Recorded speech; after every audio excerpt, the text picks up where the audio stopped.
What really happened with your host, Mike Rivero, because World War III is a really bad idea. Here is your host, Michael Rivero. And aloha, America. Welcome to our show today. Here it is Tuesday, October 15th. We're halfway through the month. We're heading toward Halloween. And Claire's actually keeping me company today as we do the broadcast. So that's very, very pleasant as well here. And the phone lines are open, 800-313-9443, 800-313-9443. And Mike is in our control room ready to answer the phone, put you on there with your comments, questions, and observations. Before I get into the news, though, a couple of public shout-outs here because yes, we get a lot of donations for which we're all very grateful. But lately, we have people who are sending us clothing, heavy winter clothing. And one of our listeners sent me these T-shirts like this old guy's rule.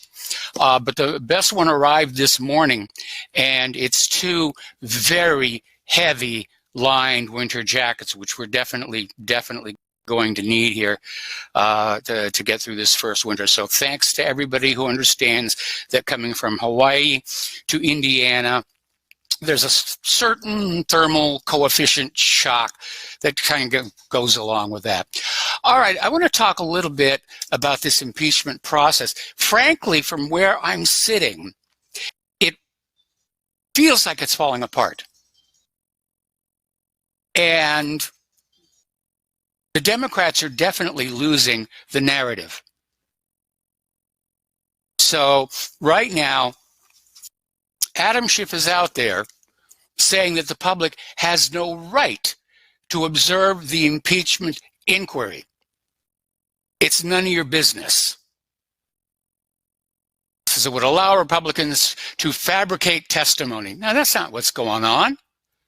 The case is falling apart. They don't have an impeachable offense.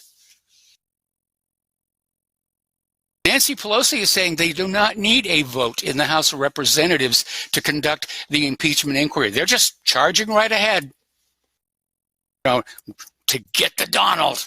We got to get Donald, he says. Now, the Constitution sets a very high bar for the impeachment and removal of a president, and you're not allowed to do it just because you don't like the guy. So, apparently, immediately following his outburst about no right to observe the impeachment inquiry, Schiff, through Representative Matt Gaetz, kicked him out of the inquiry hearing, saying he's not really on any of the relevant committees here. He doesn't need to be here. And, of course, Matt is out there saying, what are the Democrats so afraid of? And I think the answer is becoming obvious. This is not playing well with the American people. The American people are saying, this is just an attack on the president. This is an attack on POTUS.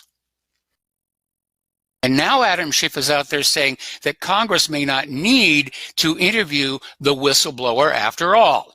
They're just going to have him write down, what he says, and they're saying, we've got this other data that we can use to go on in there, and we have to protect the identity of the whistleblower, which is not how it's normally done. When people blow the whistle on government wrongdoing, their names become famous. Edward Snowden, Julian Assange, so forth and so on. But what we're looking at here is this process right out of a third world country of secret trials, secret witnesses, secret proceedings. It's a star chamber. It's no longer the House of Representatives. It's the star chamber brought back to life. And they seem to be in a bit of a race to try and get Trump before some of the indictments over Spygate come on out. And that's what's spooking them. So it's a race. It's a race. Dueling indictment. Ding, ding, ding, ding, ding, ding, ding. No, we're going to arrest you first. No, we're going to arrest you first here. Now, story that came on out from One American News Network, where President Trump is threatening to sue Adam Schiff and Nancy Pelosi over the impeachment. He's obviously ticked off, and he has every right to be. But if anybody from the White House is listening to this broadcast, this would be a bad move. Right now, Pelosi and Schiff are seen as the bad people, ones who are wasting everybody's time, effort, energy, and money on this ridiculous so-called impeachment process. If Trump sues them, they will exploit that to regain their victim status. Oh, he's just picking on us. He's being evil. Don't give them the opportunity. Don't open that door for them. And of course, the other stuff that's coming on out has to do with Joe Biden and behavior of his very rich family here. Apparently, DC's Atlantic Council was raking in funding from Hunter Biden's corruption-stained employer while courting Joe Biden as vice president. And this was all this arrangement between the Atlantic Council and Burisma. And it's just one dubious deal out of many that's been coming out of a DC think tank that's a clearinghouse for legal corruption. That's what they're doing there over in Washington, D.C. We want to engage in corruption. How do we make it legal so we don't go to jail? Now, interestingly enough, there's a video that's out there. This is from the Gateway Pundit. Hunter Biden admits on video that he would not have been on the Burisma board except Joe Biden's position as vice president. Classic nepotism. Here's another one that people need to pay attention to. Apparently, Hunter Biden was a paid consultant to MBNA starting at age 31. And he got that job just as his father, Joe Biden, was pushing legislation to promote the credit card industry. So this is how politics works in D.C., and it's all incredibly corrupt. Now, Hunter Biden is trying to do some damage control and show some contrition. And so he was released a statement that he is now going to step down from this Chinese-backed private equity firm, but he's going to hang on to the money anyway. Apparently, Hunter made the deal during a trip to China with his father on Air Force Two. Now, for those who don't get that reference here, Air Force One is the aircraft carrying the President of the United States of America. Air Force Two is the designation for the aircraft carrying the Vice President. And yeah, they flew to China on official business, apparently. Joe Biden as the Vice President. Miley was there. Hunter Biden, got this sweetheart deal here. Okay, another article here. Everybody's talking about 2020 and what's going on. There's a story out there now saying that polls are showing that if Michelle Obama were to step into the Democratic race right now, she would lead in the polls. But after seeing the way that Fox News missampled their last poll, I'm not sure I'm going to believe that. She'd be a terrible president. She'd be worse than her husband. She doesn't have the skill set. At least with Hillary, she had been a lawyer. She had some background. What's Michelle done other than stand on camera and look good? So anyway, in this story that came out of Reuters, Biden's backers are starting to get very, very nervous that Biden is not holding his own in these debates over these corruption scandals. And they're describing him as bringing a knife to a gunfight. This is from John Morgan, a Florida trial lawyer, and one of the leading fundraisers for Biden. But they're losing confidence in him. I'm sure a lot of them are turning toward, a lot of people are still saying Elizabeth Warren could be the nominee. I don't see how that could happen. I don't see how that could happen. Now, the real surprise here is that Michael Bloomberg has reversed his previous decision not to run for president. And he's basically said that in light of Joe Biden's suddenly being neck and neck in the polls against Elizabeth Warren, that he may step back in to the crowded field. Now, wouldn't that shake everything up? I'm not a big Bloomberg fan, but at least he knows how to do the job, knows the machinery. And I got to be very honest, I would probably support Bloomberg over Trump at this point. Trump has become such a disappointment. Now, of course, if Hillary comes back on in and becomes the nominee, I'm going to have to support Trump. I absolutely do not want Hillary there in that White House. All righty, another article. John Brennan is desperate. He knows he's going to be indicted.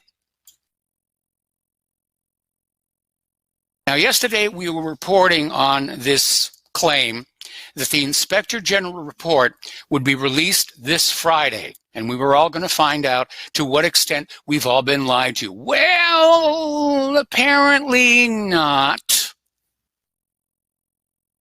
They're saying there's going to be a delay because classifications are being made. In other words, this report of the Inspector General, they're already redacting parts of it that they don't think you, the American people, should be seeing.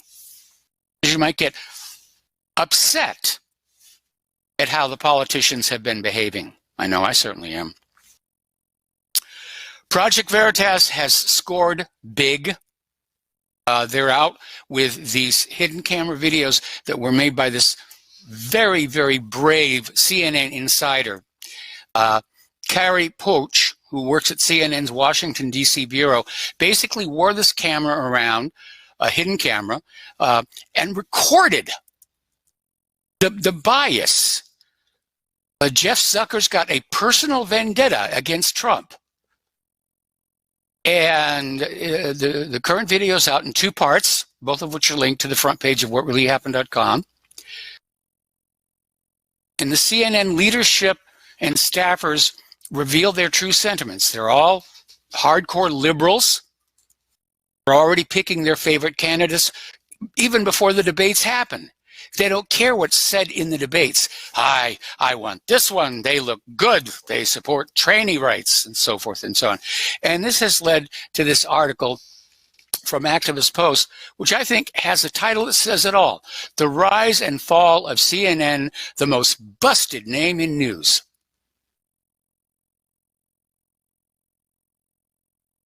Okay, now, over at Fusion GPS, Glenn Simpson has gone public admitting he was hired to investigate Trump in the fall of 2015, a year before the election actually happened. He's also claiming that all the memos generated from the Steele dossier given directly to Barack Obama. So, nasty business there. All right, let's see. We're going to take a phone call. Steve in West Virginia. Aloha, Steve. Welcome to the show. What's on your mind?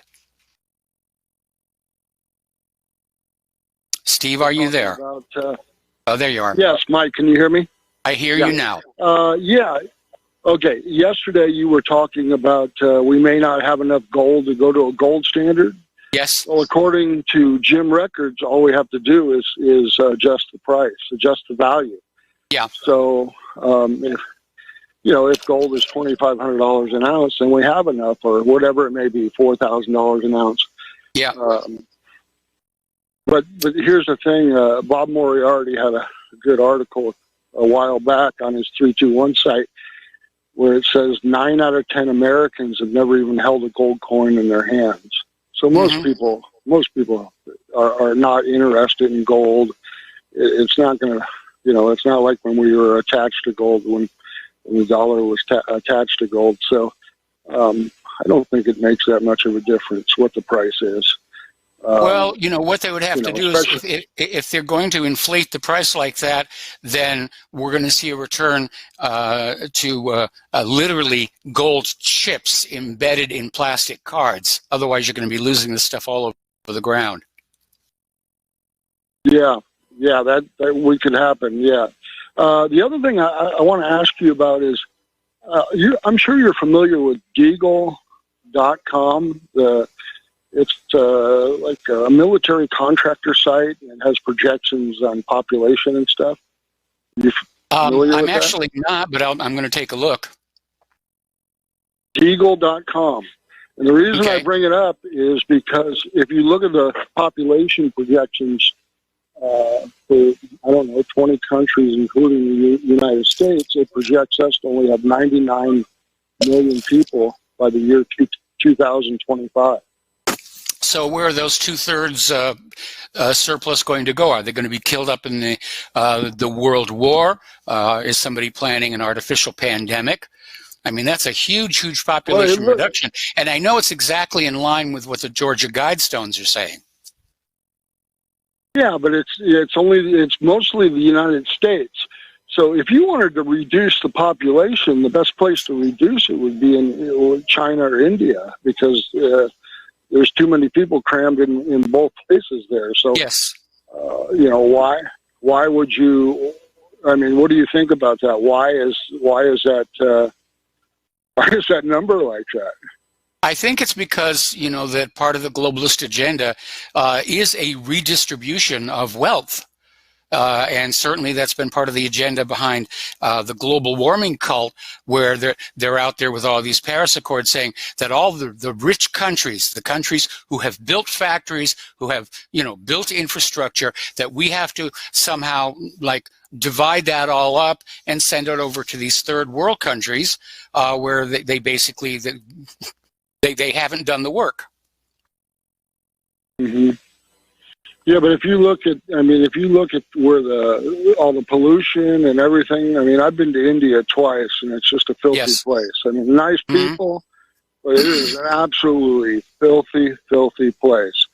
And I would think, if you wanted to reduce the population anywhere, that might be the place. But I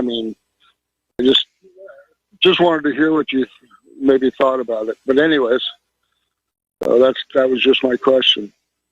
Well, there are unfortunately shall we say, class of human beings who think that they are somehow above the rest of the human race and have an intrinsic right to make these kinds of decisions on behalf of, the whole human population. George Soros is one of them.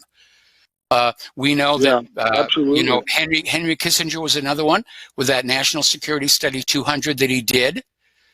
And this idea that, America as a policy should be covertly sterilizing women in these African nations where those indigenous people were just using up all those natural resources coveted by American corporations. And Richard Nixon did, in fact, adopt it as national policy for a while. There were several embarrassments when tetanus shots being given out by the World Health Organization were found to be tainted with a drug that sterilized women. And Gerald Ford, when he came into office and he saw that, and he was kind of horrified, and he ended the policy. But who knows if it's been continued since then, because there continue to be these stories coming out of these third world countries about scientific groups looking at the actual content of these vaccines and discovering that there's more in there than anybody's being told. Absolutely. I got one last thing, Mike. Yep. If you're looking at some of these stories, whether it be on Yahoo, the New York Times, any of these stories where they allow comments in specific regard to the, us exiting Syria, I'm noticing that a lot of comments, an overwhelming majority of all right, listen, Steve, Yeah. Stay on the line. I'm going to hold you over because we're out of time and we got to take a commercial break. We'll be right back. And aloha, America. Welcome back to our show here. We're still talking with Steve in West Virginia. And Steve, when we went to commercial break, you were talking about how the corporate media is reporting on what's going on over in Syria. And I think the reason for that is very, very simple. They're still trying to find a way to make it look like Donald Trump did something really bad. And unfortunately, Trump handed them a little bit of ammunition in that he misjudged Erdogan. From where I sit, I am pretty sure Donald Trump thought he could start pulling the troops out of Syria, thereby keeping a campaign promise, looking good to the American voters, and that would be the end of the story. And it spun out of control. And so I think, yeah. So let me reframe my question real quick. If you read these stories, Mike, where they allow commenters, an overwhelming majority are saying, oh, we need to stay in there. We need to stay in there. But if you talk to any person on the street, they say, we need to get out. We need to get out. Here's my question. Are these people that are pro staying in there? Are these paid trolls? Are these paid? They're either paid trolls or they're or they're automated systems.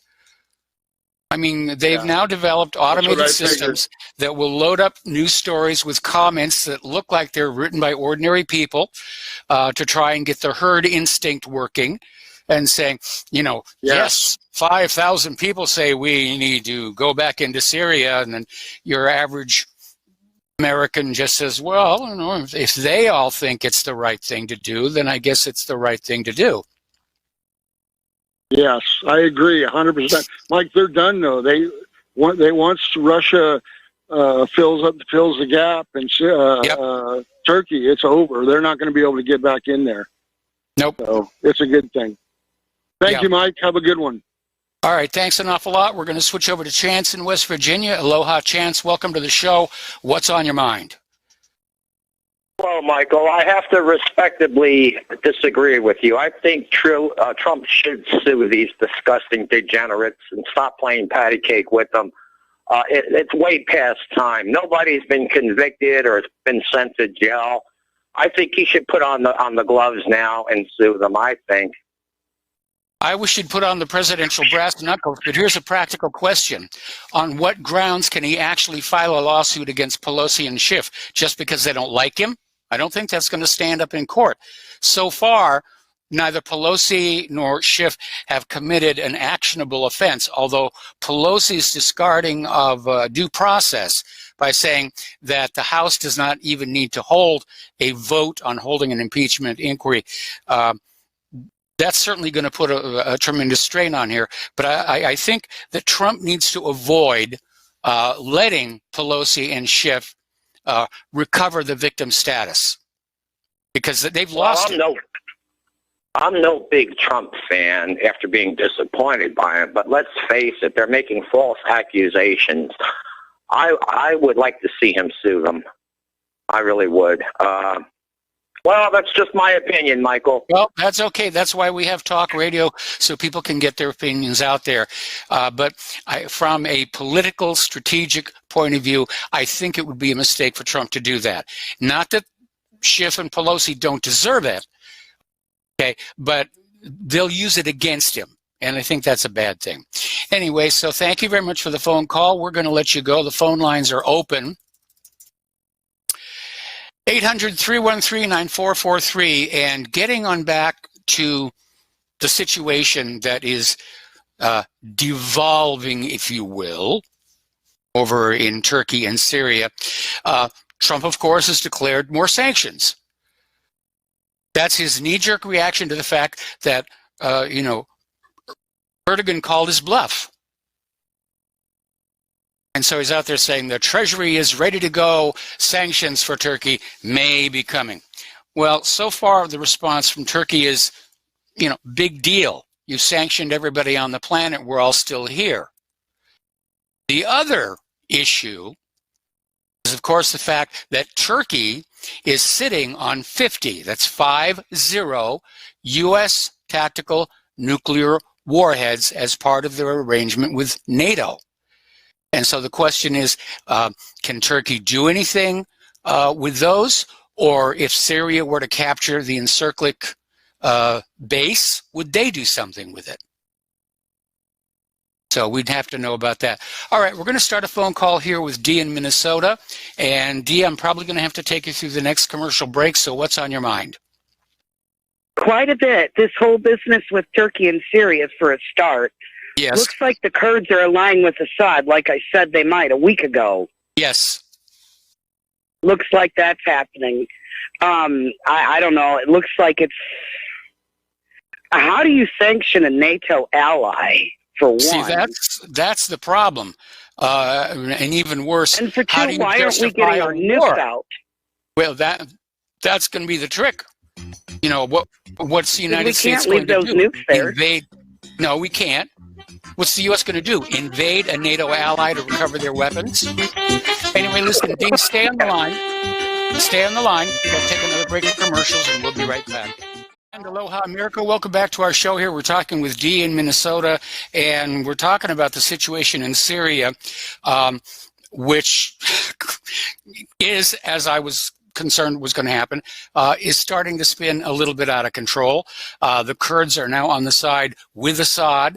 The Russians are coming on in, and it's a mess. And you know, I know that Trump wanted to do good. He wanted to bring the soldiers home, but he misread Erdogan's response. I think Trump thought that he was just going to bring all the soldiers home and Turkey would just stay right where it was. And that didn't work. No, it didn't. And I don't know, ever since that coup, Erdogan's gone living La Vida Loca or something. He's just gone loopy or yumpy or something. He's just gone off the chain. I don't know. But I still think it was a good idea to get out. We need to get the nukes out, stop giving them to other countries. Yes, I agree. And I want to feel sorry for the Kurds. And a part of me does. But if you're dumb enough to trust this government, as many allies as we've messed around with, yes, you kind of had to expect what was coming. I mean, if you're that dumb after all this recent history to do it, to trust them, I don't know what to tell you. I'm sorry it is a mess, but the Kurds, you know, the Kurds are feeling betrayed. They're feeling that Trump stabbed them in the back, and in a very real way, he did exactly that. I'm sure the Iraqi Kurds felt like that. The Shia in Iraq felt like that. Saddam felt like that. Gaddafi felt like that. I mean, our credibility's shot, but it wasn't this. That ship sailed years and years ago, I'm afraid. It's too late now. Yeah, I would agree. Now all we have to do is just, I mean, we're just going to have to watch events play out and see what happens. There's not much else we can do about it now. No, but you're absolutely right. Those nuclear weapons are kind of critical, especially if Erdogan is able to crack the access code and demonstrate that it can detonate one of those warheads. I mean, that changes the dynamic of the entire region. Well, what's even scarier is you've got ISIS prisoners running around. Yes. What if one of them got a hold of it? I mean, that's scarier even still. I tend to think that ISIS lacks the technical skills to crack into, the arming system of the nuclear warhead. It all depends on what kind of weapon it is. I mean, for a while they were experimented with something that was called a single-point detonation warhead, which would be very, very easy to set off. Are these, in fact, uranium fission bombs? Are they plutonium bombs? Considering that they're described as tactical weapons, which means low yield. Excuse me. And also, one final thing. Sorry. One final thing to that Jim guy who called. Yeah. And this depopulation business. I ran into one of those people at Occupy Wall Street. Yes. I got one question for you, Jim. If you want to depopulate anybody, do you want to set the example and start with yourself? If you don't, shut up. Well, I really get angry when I hear that stuff. It bothers me. Jim wasn't. It's people playing God. Well, I agree with you on that last part of it, but Jim wasn't pushing the depopulation agenda. He was pointing out where, for some reason, whoever is pushing depopulation it seems rather obsessed with the United States. And I think they want the whole world, but they'll take the United States. Well, again, you've got whoever's behind the Georgia Guidestones. They think there are too many human beings on the planet, and they're right. There are, and that's because sex is a lot more fun than dying. More fun than dying, and it's not our place to play God and depopulate. I'm sorry, but he is up there. It's not our job. Let him do it. Well, sooner or later, he may evolve, a new virus that just comes and takes care of the job for us. Or, again, somebody could start setting off nuclear bombs and we could all die of radiation sickness. I mean, there's all kinds of potential. Actually, we're going to see mass famine on this planet over the next several years.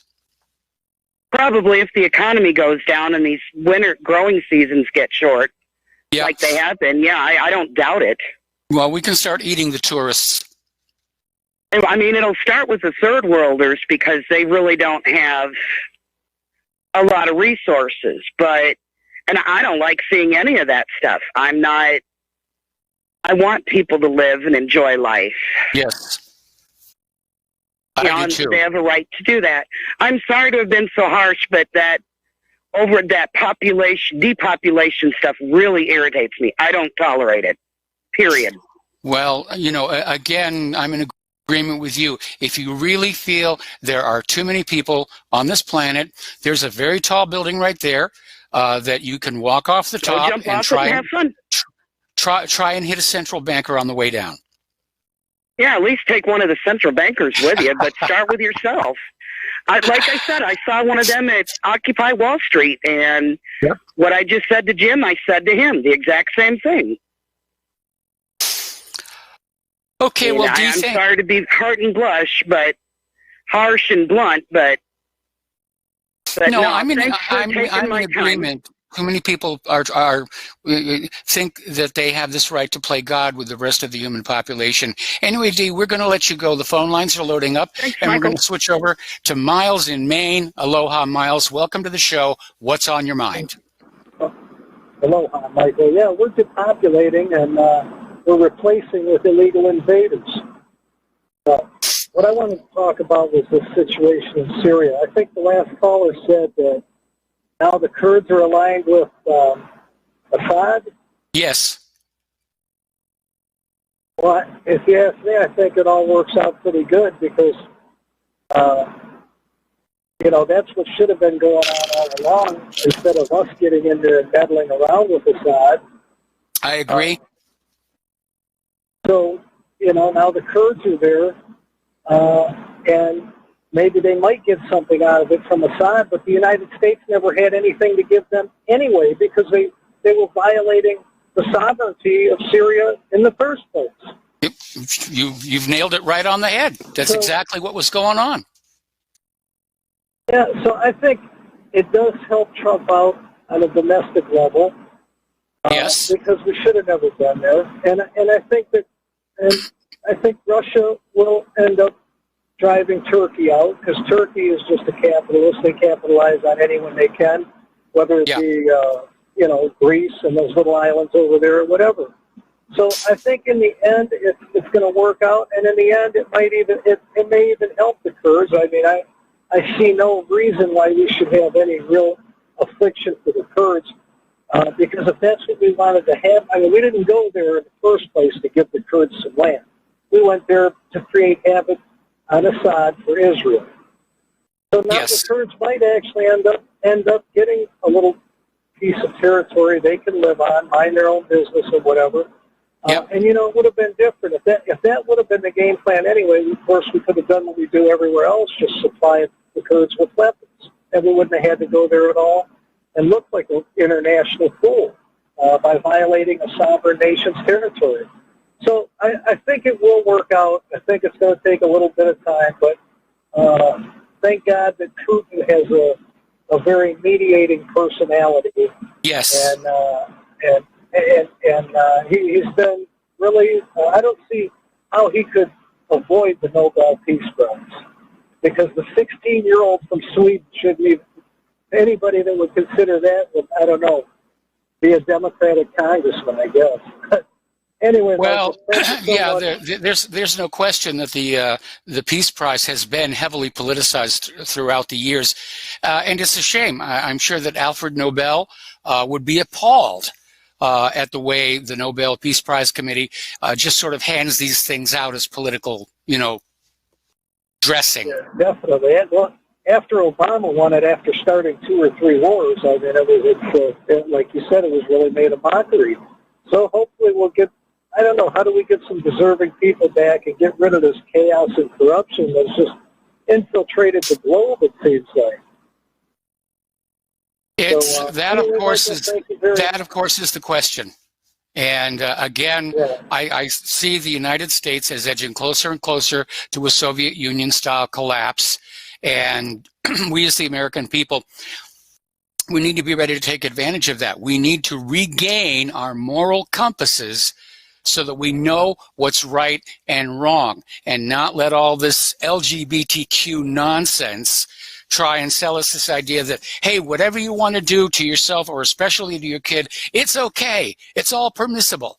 And I think it was Rush Limbaugh who said that what Barack Obama's real advantage was, Bill Clinton's real advantage was that he made us comfortable with our own weaknesses and failings. And that's not what we need in a leader. Exactly. Yeah, I think, the people, they're coming around slowly but surely, and I agree with you. I think it's going to be a Soviet-style peaceful self-collapse where people are just going to recognize this is no longer functional, and we're going to have to put something in here that works. Yeah, absolutely. Anyway, Miles, we're going to let you go here, and we're going to switch over to Jim in Illinois. Aloha, Jim. Welcome to the show. What's on your mind? Well, Michael, Donald Trump should be impeached for stupidity and being so damn naive. He trusted the president of Turkey. He made that phone call to the president of Ukraine, and he was told not to. John Bolton, who he hired and fired, and now John Bolton is out for blood. And also, He trusted his friend Giuliani, and Giuliani is making a fool out of Donald Trump. And he probably will be the reasons why Trump might be ousted or not reelected. Entirely possible here. It's a tough call to make right now. But again, I'm a strict constitutionalist, and you're not allowed to impeach a president just because you don't like him. And this idea of secret hearings and secret trials, and Adam Schiff saying that we, the American people, don't have a right to peek behind the doors and see what's going on in the Star Chamber, because that's exactly what they've created, a Star Chamber. And they're going to go on in there with... No, I was going to say, I agree with that part of it, but you have to ask yourself, John Bolton, why would you hire him to begin with? And Rudy Giuliani, granted, that's your friend, but you don't let your friends take advantage of you. Well, you shouldn't. But again, with the case of John Bolton, I think that was a political payback to Sheldon Adelson. Just since, and how did that turn out? Well, didn't work out all that well. But, Trump right now is convinced that Bolton is one of the primary sources for all this leaking misinformation about what happened in Ukraine. And the thing is, way they're conducting the inquiry in the House of Representatives, we're not going to get the facts. We're getting a collection of rumors. We're getting a bunch of statements from witnesses who are not even going to appear in person. Right. Well, Michael, look at the big picture, though. If you were president, would you hire people that you don't feel comfortable with, or would you just get rid of people to make sure no one is going to try and backstab you? Well, I think when we talk about the blueprint for the new America, something that ought to be considered is a single-term presidency. because a first-term president is too easily manipulated by their concern that they want to run for a second term. So let's make it a 6 or 8 year term. That's all you get. Okay. Right. So when you come on into the Oval Office, forget about political favors, forget about the fundraising. You're not going to get it. You're not going to need it because you're not going to be running again. I would agree with that. And finally, as far as Hunter Biden, I was against that deal to begin with. I was very, very, very suspicious of that. But also, you have to look at the Trump's children. They were making money, and I don't agree with that either. Well, the question is how much corruption was involved. And, Hunter is now out there on the public record saying that he got all these sweetheart deals because daddy was the VP. Well, look at the Trump's kids, especially the son-in-law. Yeah. Well, So, they're exploiting their positions here. And the one who doesn't really need to, as far as I can tell, is Ivanka. That she is, in fact, she's a smart cookie. That they ought to be running her for the White House or for Congress instead of Chelsea Clinton. Oh, I would agree with that. But the thing with the daughter, she's smart, but she has a very crooked husband. Yes. So, well, Michael, I'm going to let you go on that note. You take care. All right, thanks an awful lot. The phone lines are free, 800-313-9443. So basically, as of today, the Syrian army is taking control of key positions in SDF-held areas. Now, SDF stands for the Syrian Democratic Forces. They used to be allied with and supported by the United States. They're anti-Assad. And so apparently some arrangement has been made where the Syrian Arab Army for the government of Syria is now basically entering these areas. And there was a deal that was made. Now, they haven't revealed the details of the deal made between the SDF and Damascus, but it looks like the SDF may switch sides. Wouldn't that be a huge embarrassment? All righty, over in Yemen, the Saudi government and the separatist forces have reached an agreement regarding a power-sharing deal involving the port city of Aden, which is also the nation's capital. So it looks like they're trying to settle things down over there. That's been an absolute disaster. The fact that we're even involved in that at all is a mark of shame on our country's history. And everyone talks about Saudi Arabia's war on Yemen. It was never Saudi Arabia's war. It was the U.S. We'll be right back. Aloha, America. Welcome back to our show here. And to sort of recap the history of Yemen, you need to understand all of these countries that the United States has covertly gone into and overthrown the legitimate elected government. They did it in Iran in 1953. They did it in Chile in 1973. And that's the way they like to operate. And they did it to Yemen several years ago. But the people of Yemen did not want to be ruled by a government that worked for a foreign power. I think all of us listening to this broadcast can understand that feeling. And so they basically, the people of Yemen, the Houthis, kicked out that puppet regime, and the U.S. wanted to force it back in there, but were aware of this growing discontent with wars in the American people. So they went to their good buddies, Saudi Arabia, and said, we're going to give you a bunch of money and weapons and stuff, and you're going to claim that this is your war. Except nobody's fooled by that. All right, let's take another phone call. Slim in Canada. Aloha. Welcome to the show. What's on your mind? Hey, Mike. I wanted to switch topics here. I know I've been hearing a lot of the topics, but right now, the number one topic that I have, maybe it's a biased opinion, is I'm not sure if anybody's heard of it, but there's over 100 to 114 fires that have been set in Lebanon in the last 24 hours. I hadn't heard the exact number, but, Sorry, go ahead. I said I hadn't heard the exact number, and sabotage, yes. Active war, yes. Or maybe they've got the Santa Ana winds and PG&E on the ground there in Lebanon.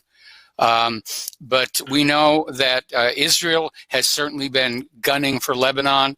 They want Hezbollah out of there. And Netanyahu right now is desperate to cling to power, or else he's going to go to jail for his corruption charges.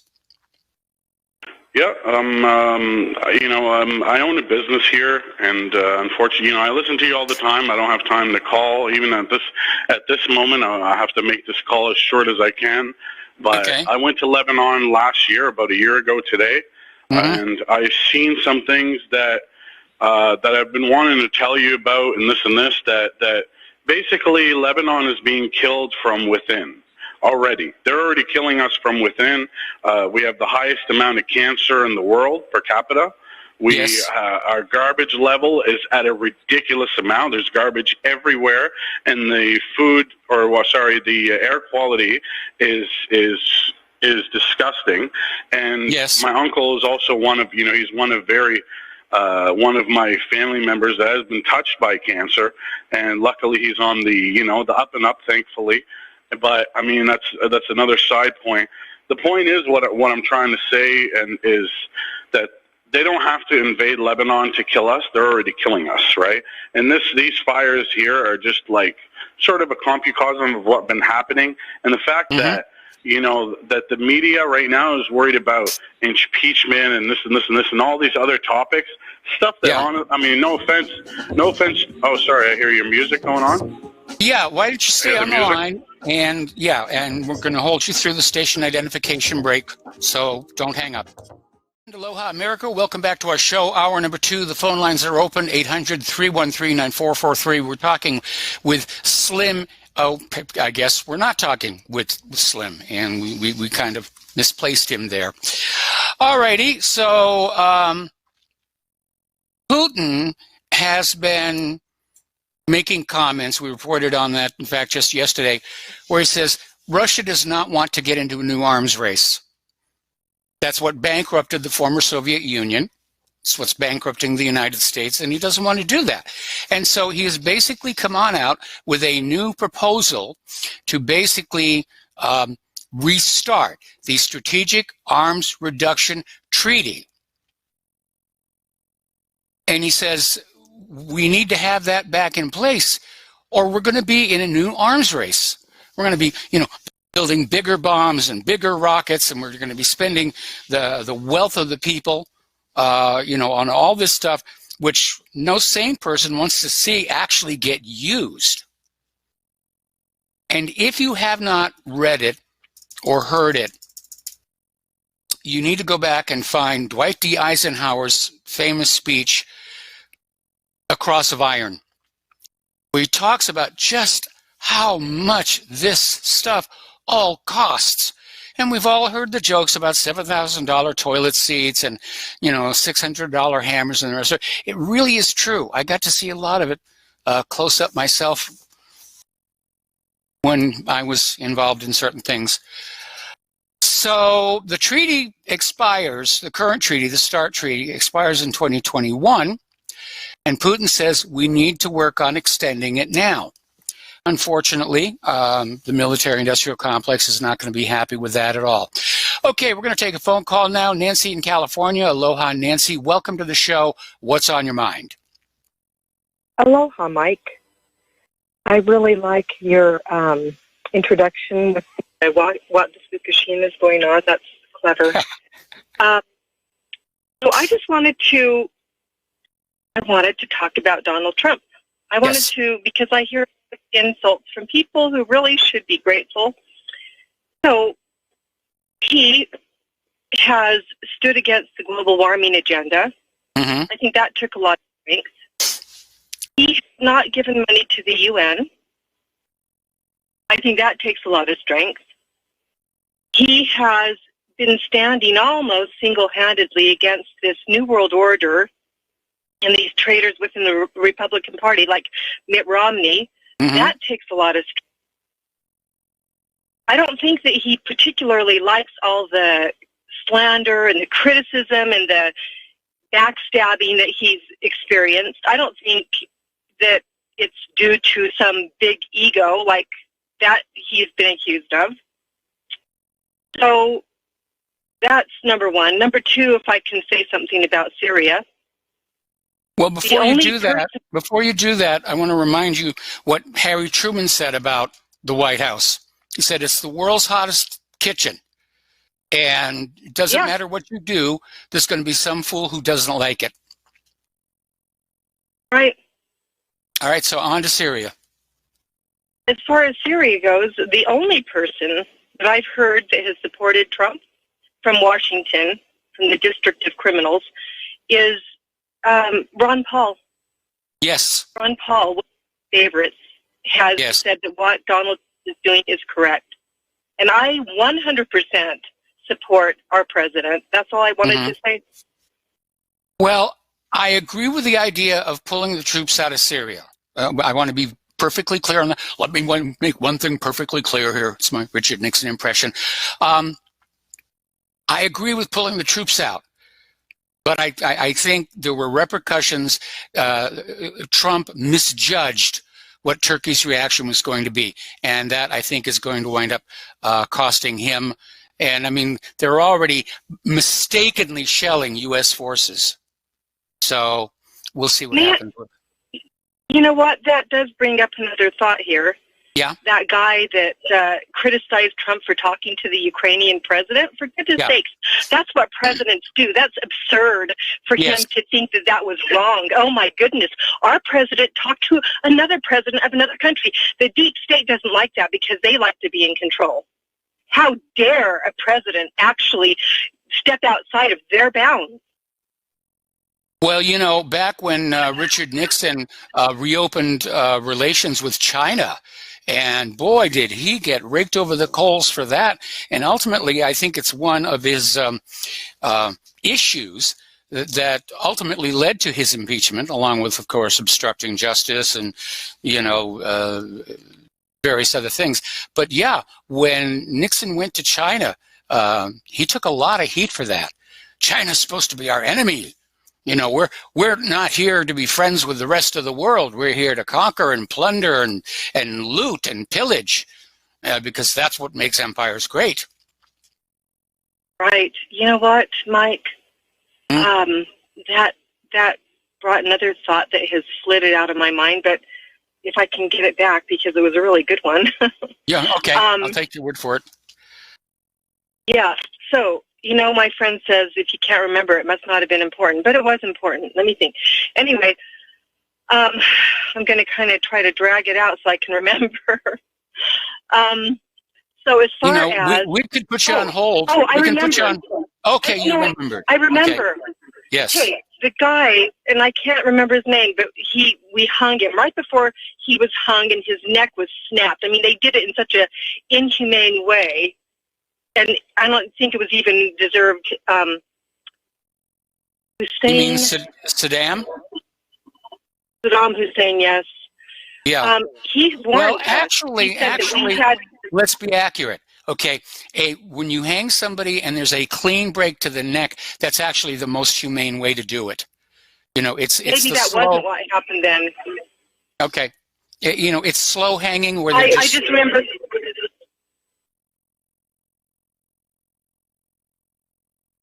Go ahead. Okay, no, it's when you hang somebody on a rope and they just struggle and kick and try and they can't breathe, you know, and it takes them about 10 minutes to die. But if you do how they probably hung him then.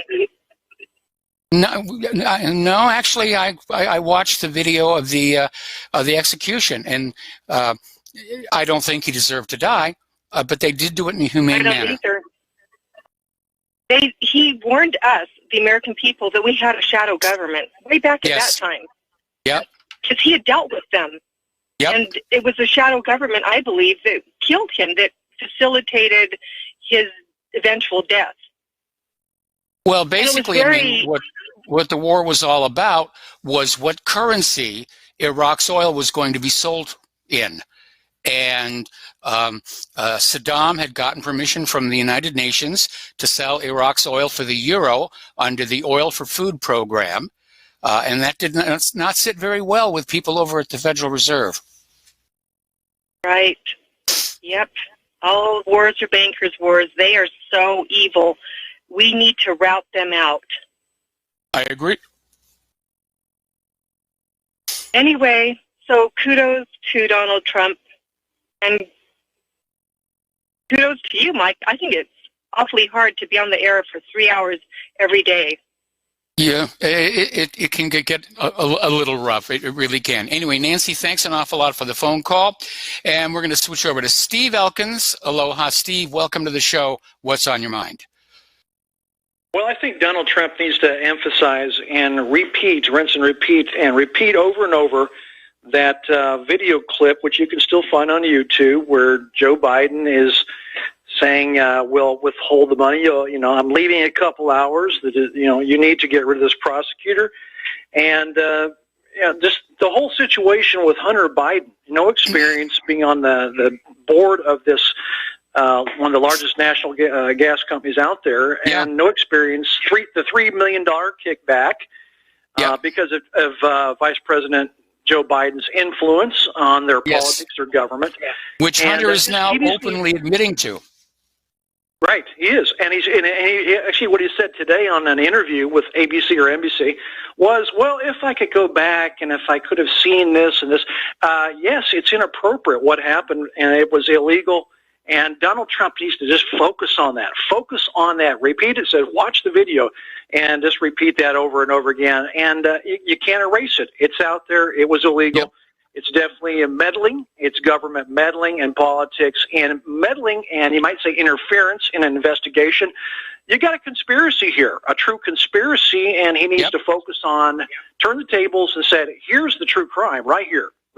Watch it yourself. You decide.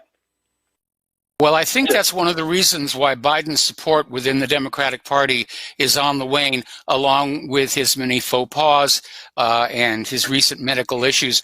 And I think that's why they're all focusing on Elizabeth Warren. They actually think Pocahontas has a shot at unseating Donald Trump. That's why I'm concerned about Hillary stepping on in. And again, if Bloomberg comes on in, I think that would be a really good thing. It would shake up the Democrats. They would have absolutely nothing. They could compete against Bloomberg. I mean, he knows the job. He's been a former mayor. He knows administration and government.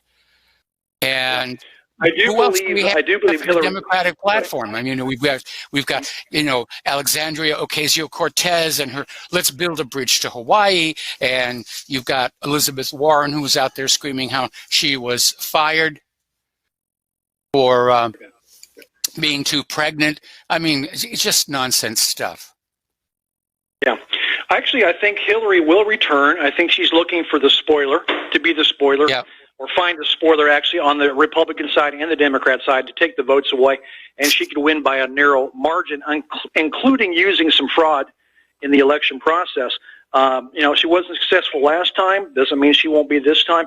But what's really concerns me is the last couple of pictures I saw of Hillary Clinton, especially this one where she's reflecting back on her marriage, 40 years of living with Bill Clinton, like as if their marriage was such a great marriage. It's a scam, a sham. But did you notice that picture, how very large the woman is now? She's very, very big. Yeah. And she's showing to me, in my medical experience, she's showing signs of, the weight gain in the moon face is a sign of prednisone therapy, high doses of prednisone. I think the woman is very ill. Yes. I don't know what it is. I know she had some pulmonary, some lung issues, some balance issues, some other problems going on. When I saw that picture, the first thing came to mind was, wow, the moon face is a classic sign of prednisone, high doses over time, and the weight gain, the huge weight gain. I think the woman's very ill. If she were elected, I don't think she would see 4 years, but maybe she just wants to be president and then die in office, but at least she made it. But I don't think the woman's healthy. I don't think she's healthy at all. Well, we know she's not healthy. I mean, there were all these incidents that happened in 2016, including the one where they literally bodily threw her into the back of a car to drive her away. And then they had that lookalike come on out an hour later and say, see, I'm fine. I'm really okay to be president, which nobody bought. Yeah. What a scam. That's it, Mike. Thanks. Have a great show. All right, thanks an awful lot here. The phone lines are open, 800-313-9443. Some room. All right, so getting on back. Little bit of good news down in Ecuador. As you're probably already aware, there have been 11 days of protests, state repression, and a lot of it had to do with this IMF program. It's a classic neoliberal program. It sparked a massive protest, indigenous groups calling for President Moreno's resignation. Well, the protests worked because Moreno has withdrawn the IMF decree. So you get enough bodies into those streets, can in fact make a difference. Just something to keep in mind there. All righty, I don't know why it took this long for it to happen, but Boeing's board of directors last Friday fired their top executive from the chairmanship position because of the 737 MAX safety crisis. So Dennis Muhlenberg will continue to lead the company as CEO, president, and a director. David Calhoun, currently the independent lead director, was elected by the board to serve as the non-executive chairman. They have all these little titles that they pass out. This guy should have been canned as soon as it became obvious what was going wrong with the Boeing aircraft. And we're not just talking about the 737 MAX. As you know, there are issues with the 787 Dreamliner, the 777X, not to mention a lot of their military stuff. Okay, well, as you're already aware, somebody fired some rockets at an Iran-owned oil tanker in the Red Sea. Apparently, they've got them on video and confirmed that they really were rockets, and that Saudi Arabia may have launched them, or somebody who just wants to kick up a fuss in the Gulf area fired them. But it's made people very nervous in combination with the attack on the refinery. And so hedge funds are getting hammered in the oil markets. Nobody's really sure what's going on or what's going to happen and what's going to happen with oil prices.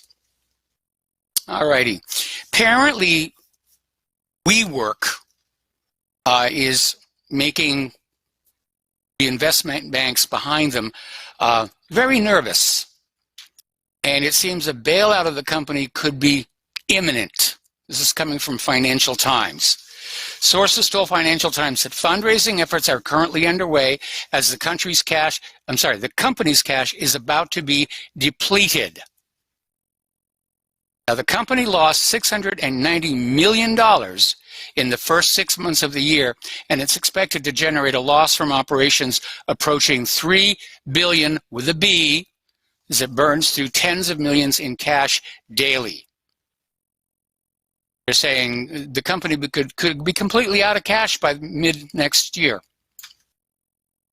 So many failed businesses. And they're all getting backed by these banks, and the banks are getting into trouble. And then they turn around and they go to the Federal Reserve and say, just make us some money. Buy the toxic assets. Make the American people pay for the losses. That's what the game really is. Go on out, make reckless investments. They don't work out.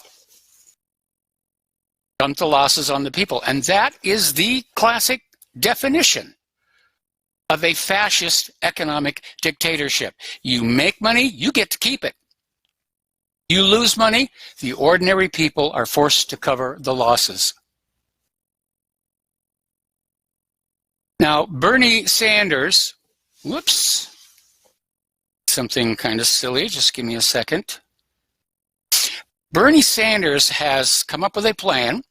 He wants to raise corporate tax rates to 35%. which is pretty high. And he also wants to ban stock buybacks.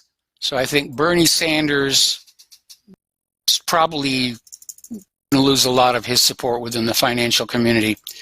Because that's what the bankers want. The bankers think it is their right to loot and plunder the population any way that they can, including this legalized counterfeiting operation they've got called the Federal Reserve Note. All right, we're going to take another phone call here. Gus in Missouri. Aloha, Gus. Welcome to the show. What's on your mind?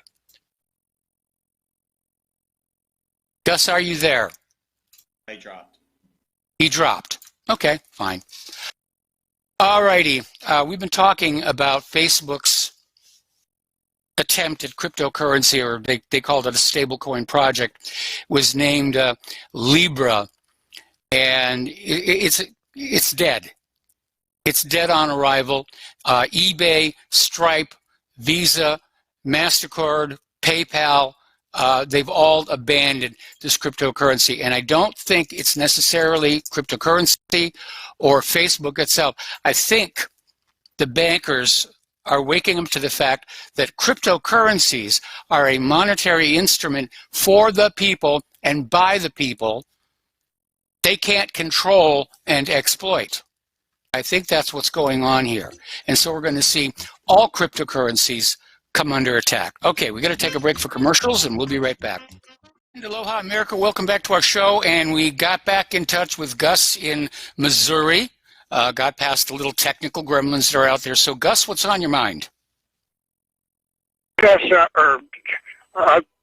after all these years, I've never heard if you know who's behind 9/11. Can you tell me exactly? Well, I don't know exactly who's behind it, but it's clear that the U.S. government was definitely involved. The Bush White House was definitely involved, and Israel was definitely involved. And that's it. And I've heard Giuliani was involved and ordered new walkie-talkies or whatever right before, and they didn't work. And Trump was also involved somehow. Well, Trump was down and there. The guy who owned the trawlers, he collected all that insurance on them. Oh, he sure did. He sure did. He made out like a bandit. I mean, there were a lot of people involved in 9/11, but the idea is, who came up with the idea and the plan at first? And you're absolutely right. Giuliani authorized the purchase of these new walkie-talkie radios for the firefighters that did not work inside the tower buildings, and that's why we lost so many of them. And Trump, did you ever hear anything of his involvement? I've heard, well, he certainly wasn't the president at the time, but he did go down to the scene. No. He was interviewed on TV, and at the time he said, this had to be explosives, because I know how these buildings are built. They don't just come down like that. And he even repeated that during the 2016 campaign, but now that he's president, he's back in line with the official story. Wasn't a Bush involved in the company that set the explosives? I don't know if he was involved in the company that set the explosives, but he was definitely involved in, I think he was in charge of security at the time that the bombs were being set. One of George's brothers? Yeah. Yeah. Okay. Okay? We all set? So that's about all there is to it, huh? Well, no, I mean, there's a lot to it, but those are the major players. I mean, remember, Rudy Giuliani told the media that they had been told Building 7 was going to come down, and they had to evacuate the emergency command post. And then afterwards, somebody said, who is it who told you Building 7 was going to come down? Because it wasn't hit by an aircraft, and before 9/11 and since, no steel-framed skyscraper has collapsed solely from a fire. And Rudy Giuliani came on out and said, well, no, nobody told us anything like that. There's no cover-up. Then he reversed himself again and said, well, I forget who it was, but yeah, we were given ample warning to get out of the building before it came down. Okay. All right. All right, well, thank you very much here. The phone lines are open, 800-313-9443. There we are. Okay, so going on back to the goodies here. A lot of people are still talking about how California's Democratic governor, Gavin Newsom, signed 15 gun-related bills into law while everybody else was paying attention to the PG&E wildfires, and basically just tightened California's already stringent Second Amendment restrictions. Now, one of the bills expands the so-called red flag law to allow coworkers, employers, and educators to seek gun violence restraining orders against firearms owners they fear are a danger to themselves and others. Now, this was vetoed twice by Newsom's predecessor, Jerry Brown. And as well, it should be, because you haven't committed a crime. You're being punished. You're having your guns taken away from you because somebody else is afraid of the guns. And that's part of the Democratic brainwashing. That's why they have these live fire drills in schools. They want the kids traumatized by the guns. Guns are bad. Guns are bad. We got to have the guns gone. What a different world it is from when I grew up.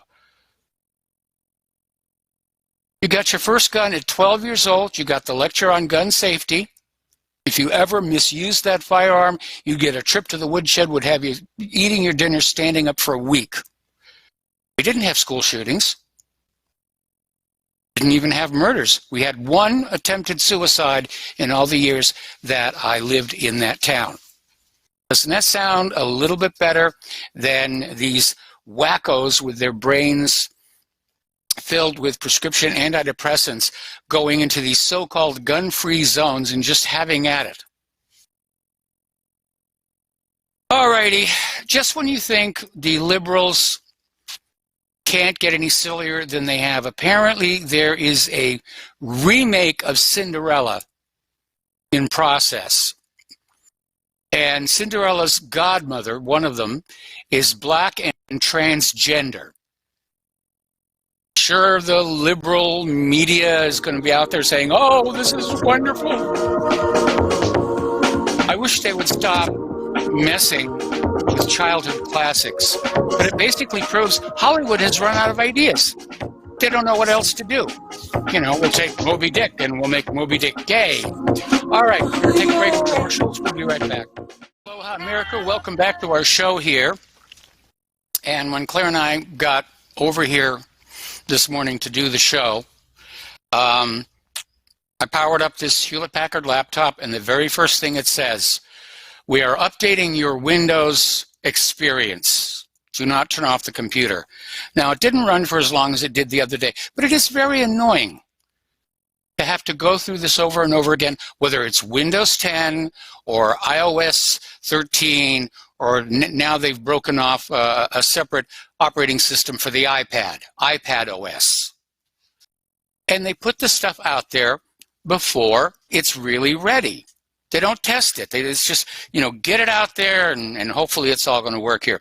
So apparently the last patch that was done on Windows 10 has created problems with the Start menu. And Microsoft is saying that, well, we may get them fixed by the end of the month. So, deplorable state of software development here. All right, article that came on out from Investment Watch blog. And I get so much of this stuff in email and phone calls as well. If your bank calls you and claims you had a fraudulent transaction, hang up and call back. Right now, the phone system is being just flooded by these spoof spammers. There are more spam phone calls going on America's telephone network than there are legitimate calls involving parents and children and family and relatives. I mean, it's insane out there. And they're using this social engineering to scare people into doing something. I got another one of those, we secretly recorded you watching porno movies on your laptop. Send us $3,000 in Bitcoin, or we're going to mail the video to everybody you know. Which, at my age, I'm not into that kind of stuff anyway anymore. But that's what they try and panic you. One that came in the other day was supposedly from Social Security. Your Social Security number has been used in a criminal transaction. Press 1 to speak to an investigator. And I just hung up. And the real danger for that is that there are going to be genuine calls dealing with genuine issues which are going to go unanswered.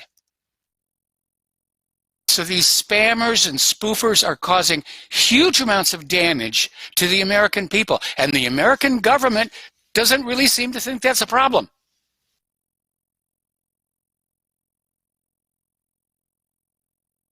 Well, apparently liberals are now on the warpath against Facebook. And apparently Zuckerberg's crime was that he actually met with conservatives. So forget the privacy abuses and forget about the censorship and the rest. We've got to delete Facebook because Zuckerberg met with conservatives. How could he do that? All right, apparently Megyn Kelly is coming back to Fox News, but only as a guest. But I'm sure a lot of her fans are going to be very, very happy to see her on the screen again. All right, these next few stories, well, actually, we're going to take a phone call before we do the stories here.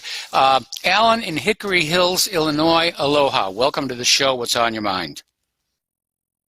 Okay, I have the answer to your problems with Windows 10. Are you ready? Yeah. Yes. All right. When you go to the updates, you go like System Security Updates, and you click on Security and Updates. If you look at that carefully, now I'm on Windows 10 Pro. What I'm able to do is I am able to delay updates 7 days at a time. So instead of getting updates on the second Tuesday of every month, I set in a delay factor so my updates, so I update towards the end of the month, like the 27th or the 28th. Now let me tell you somebody else. There's a guy you need to check up on. His name is Woody Leonard, and Leonard is spelled in a real hard way. It's like Leonhard, Woody Leonard. And if you subscribe to his email and go to his forum, he has right now has declared an MS DEFCON level of #1. So he's saying basically, don't patch, don't update right now, whatever you do.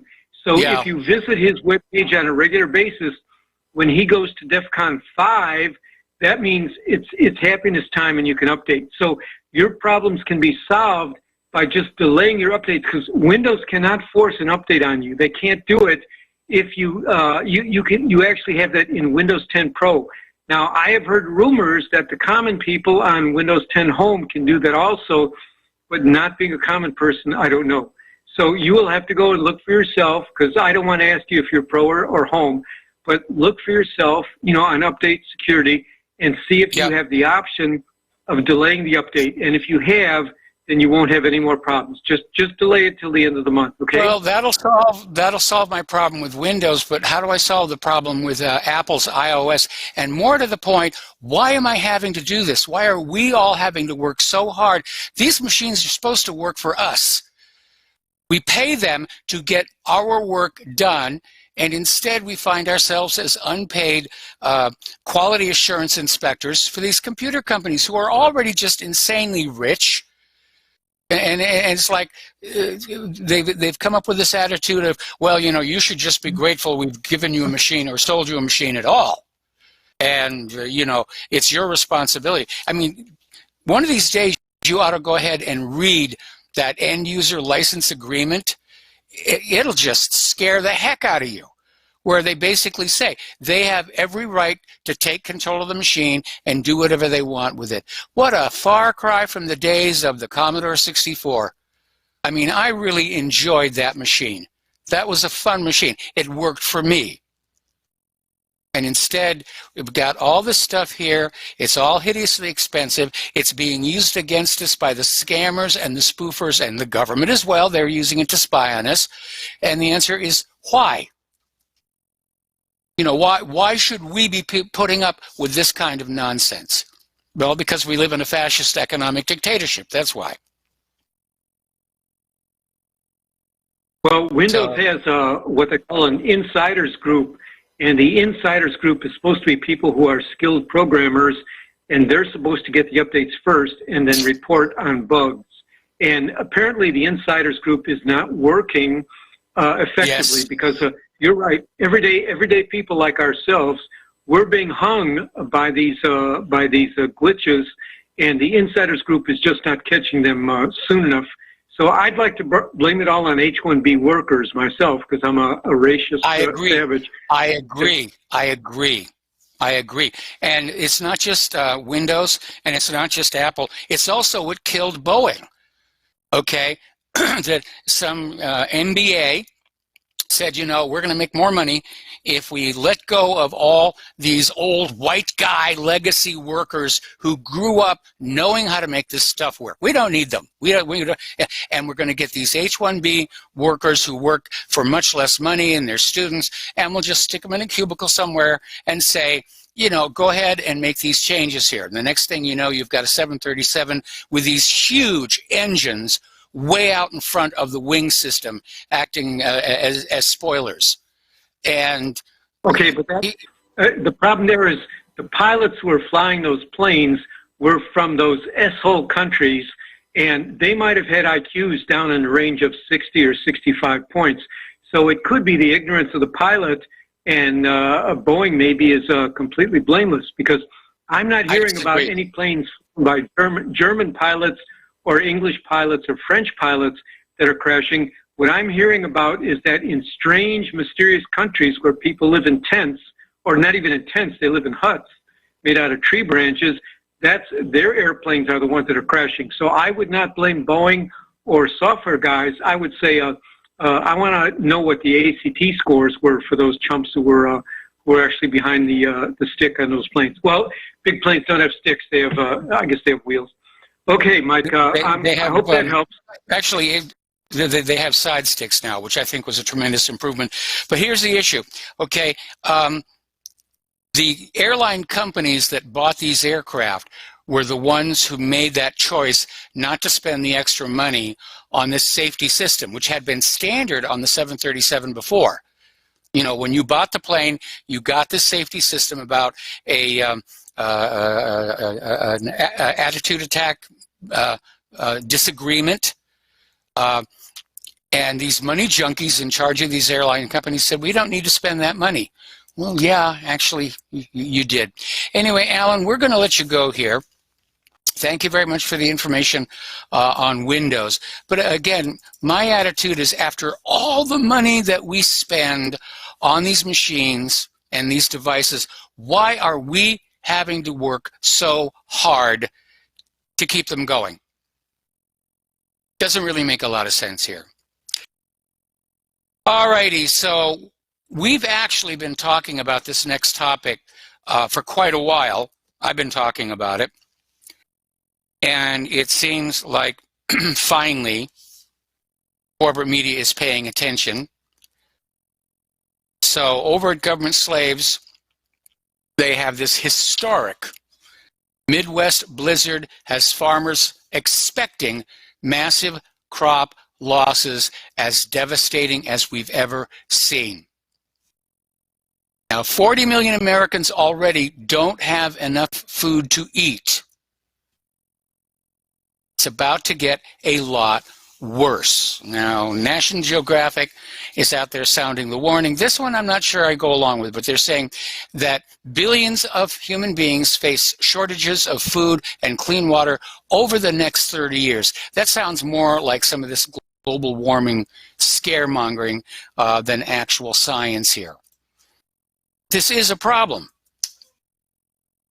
We had the flooding earlier in the year that wiped out the farm fields. Now we've got the wildfires, especially out in California. and we've got this record-setting blizzard. Isn't it funny? Have you noticed since this blizzard came on in, we're not getting those phone calls from those, global warming whack jobs? Say, the world is warming, the world is warming. No, take a look at the Midwest. That's your next dinner being freeze-dried in the ground. So, it is amazing how much food we as a culture waste. Just getting it home from the market, we got to stop that. I mean, survival basically involves turning yourselves into a prepper. And you just don't waste food. You only take what you're going to eat. You put the rest back. And yeah, we're going to have famine in this country. Did you ever think you would live to see that happen in the United States of America? We used to be breadbasket to the world. I remember, again, back in elementary school, and they're showing us all these film strips and videos about America's agricultural ascendancy and how much better we were than the Soviets because of that. And, of course, there was that big deal where the Soviet Union had to buy grain from the United States of America because of Lysenkoism. Another reason why you shouldn't have non-scientists making scientific decisions here. Now, this next story is kind of interesting. And it involves a man who lived for 8 years as a trans woman, but he has now detransitioned, which I'm not exactly sure how that works, if they kept certain components in the freezer or whatever. But he's called out that these parents who are encouraging kids to become transgender, they're guilty of child abuse. They're interrupting the child's normal development sequence. And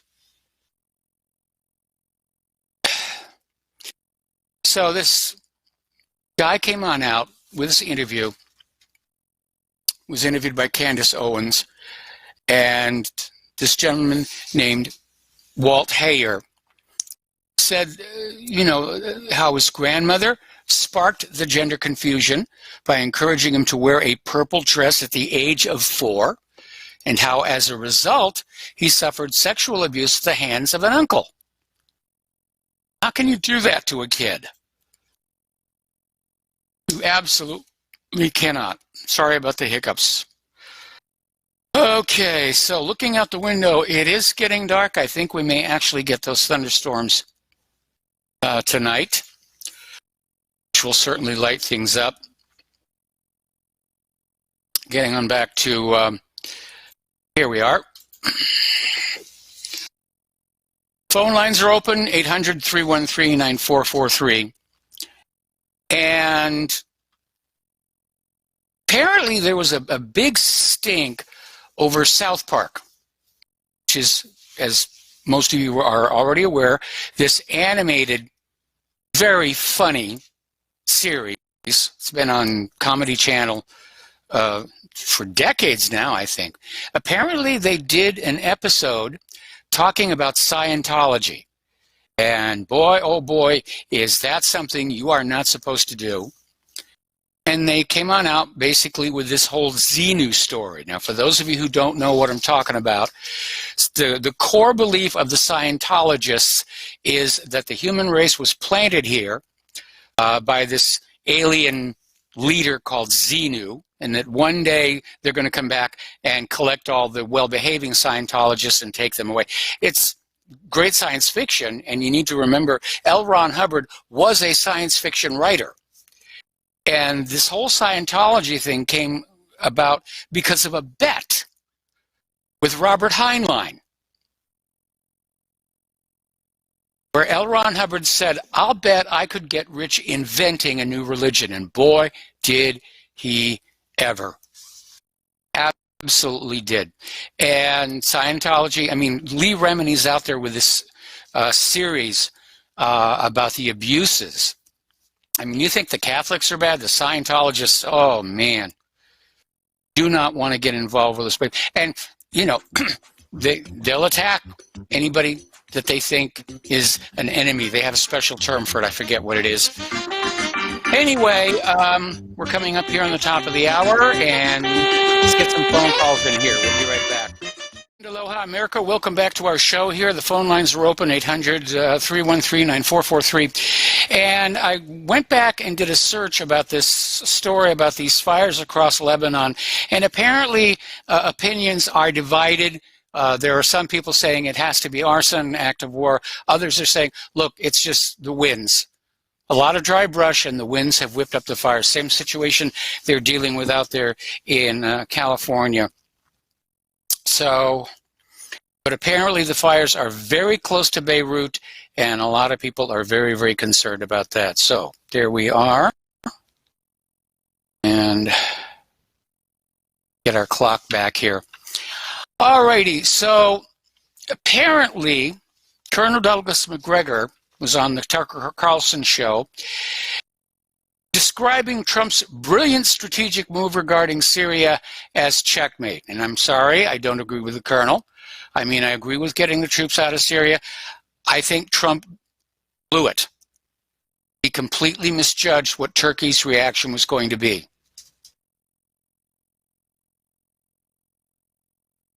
All right, a lot of people still talking about recession threat increasing. The yield curve uninverts, always a bad sign here, and concerns that in the next economic downturn, Social Security could collapse, 401ks could collapse, pensions could collapse. We're in a lot of trouble here. Maybe that's why they're trying to dazzle us all with this LGBTQ stuff. Keep us from thinking about things they don't want us to think about here. So apparently the National Rifle Association is now kicking up a fuss over the red flag laws. Now, the NRA had actually caused a bit of an upset within their membership that they were kind of okay with the red flag laws. And it's a gray area. I can understand what's going on here. In some states, if you are applying for a gun permit, they'll ask you right on the form, are you on prescription antidepressants? And if you answer yes, you're not going to get your gun permit.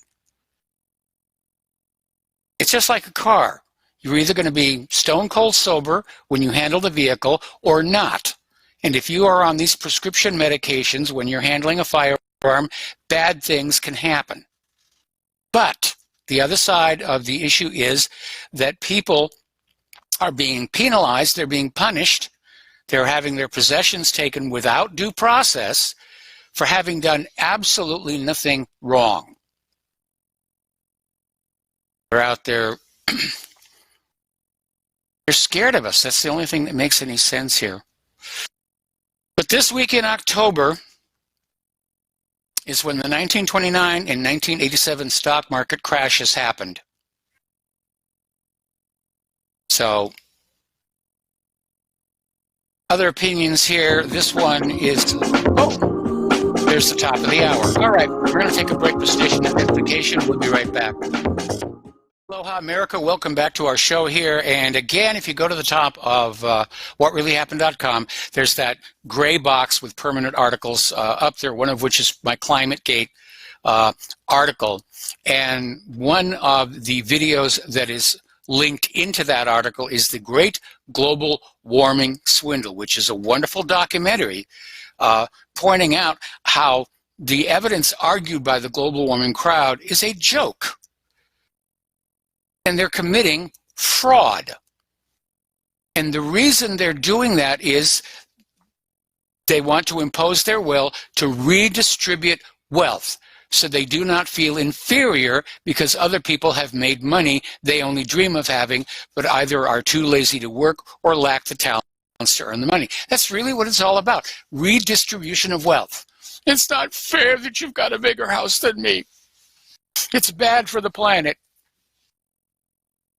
And, you know, Marxism was founded on this, where you had doctors should earn no more than a trash truck driver. And by earning more, you're suppressing others, even if you try and help them. That's their agenda. So we're facing this crisis for the Marxists who've usurped climate as the new excuse to end the freedoms that were once guaranteed by the Constitution we generally refer to as human rights. And they're becoming this force that immediately attacks anyone with their agenda, intimidating politicians around the world. It's a modern communist revolution taking place. Otherwise, why would they have kept up with it for so long? Why would so many people be involved in what is such an obvious fraud? They really do, the liberals really do want this utopia, what they think is a utopia, where everybody is equal, nobody has a moral compass, you're allowed to pretty much do whatever it is that you want to do, and everybody shares all the available wealth. Well, you know something? Go back and study your history, because it didn't work in the Soviet Union, did it? They wrecked the place. Shouldn't be thinking about doing it here. It's just amazing here. All righty, let's see. We talked about Brennan already. There's a channel called YouTube Analyzed, and they're creating a database of all demonetized words and explaining how it works. And there's a link to it from the main page at whatreallyhappened.com. And yeah, we've got to start exposing this stuff.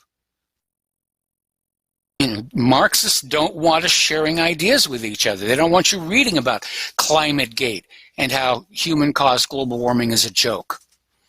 You will believe as we tell you to believe here. Anyway, the World Trade Organization Monday formally authorized the United States to impose tariffs on about $7.5 billion, with a B, worth of European exports annually in retaliation for illegal government aid to Airbus. It's just how you become prosperous, how you make money, how you have a successful economy, how you have a successful country. It's really very simple. You make the best quality product you can, you sell it at the best price you can. Competition is good because it stimulates increasing quality and decreasing prices. That's how it used to work. That's how it did work in this country. So many years. Now we have all these giant monopolistic conglomerates like the Microsofts and Apple. And that's why they don't care about the quality of the product. It's not like we really have much of another choice out there. I mean, yes, there's Android. It's amazing. A little more feedback on that Project Veritas reveal, expose, if you will, on CNN. And apparently the CNN leadership has already decided that Elizabeth Warren ought to be Democratic nominee next year. They've forgotten about Pocahontas. They forgot about I was fired because I was pregnant. They just say they like her a lot. That's it. That's how we're going to choose the next leader of the United States of America is likability.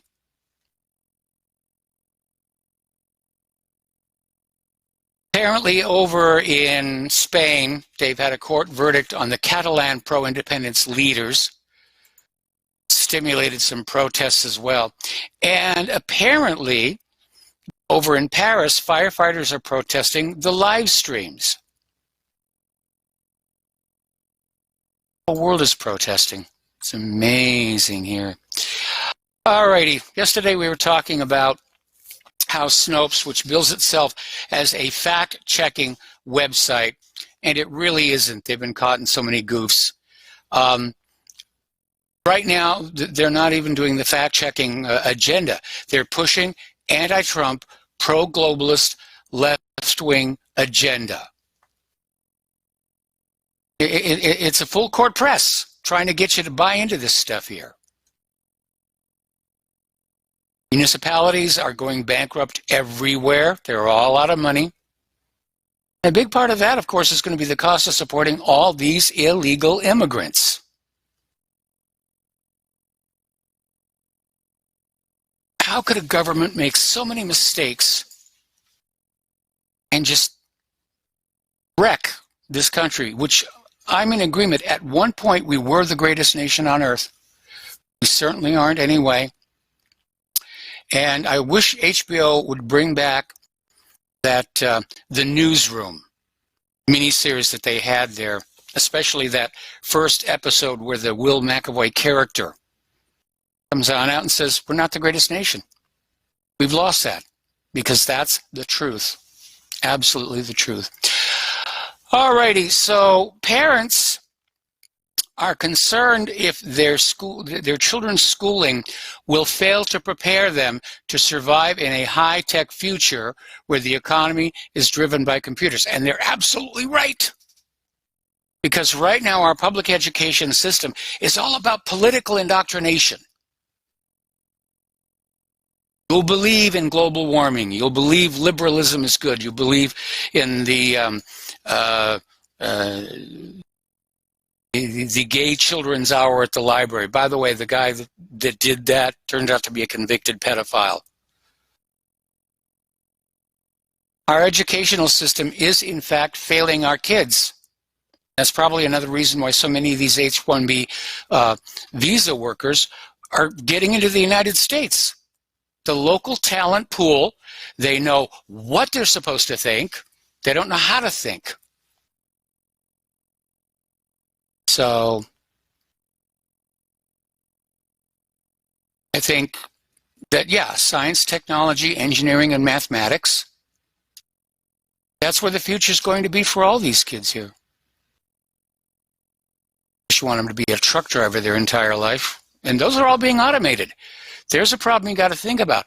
All the future jobs that might be out there and might be gone by the time that your children get out of school. They're automating the trucks, they're automating the cars. There's really not a whole heck of a lot left for ordinary human beings to even do anymore, except borrow and spend and borrow and spend and borrow and spend and spend. Now, apparently, latest polls are showing that Trump is winning over the never-Trumpers. The Democrats and the media continue their downward spiral. And I would ask you all to take this latest Project Veritas videos and share them everywhere that you can to remind everybody of why CNN is unreliable. Alrighty.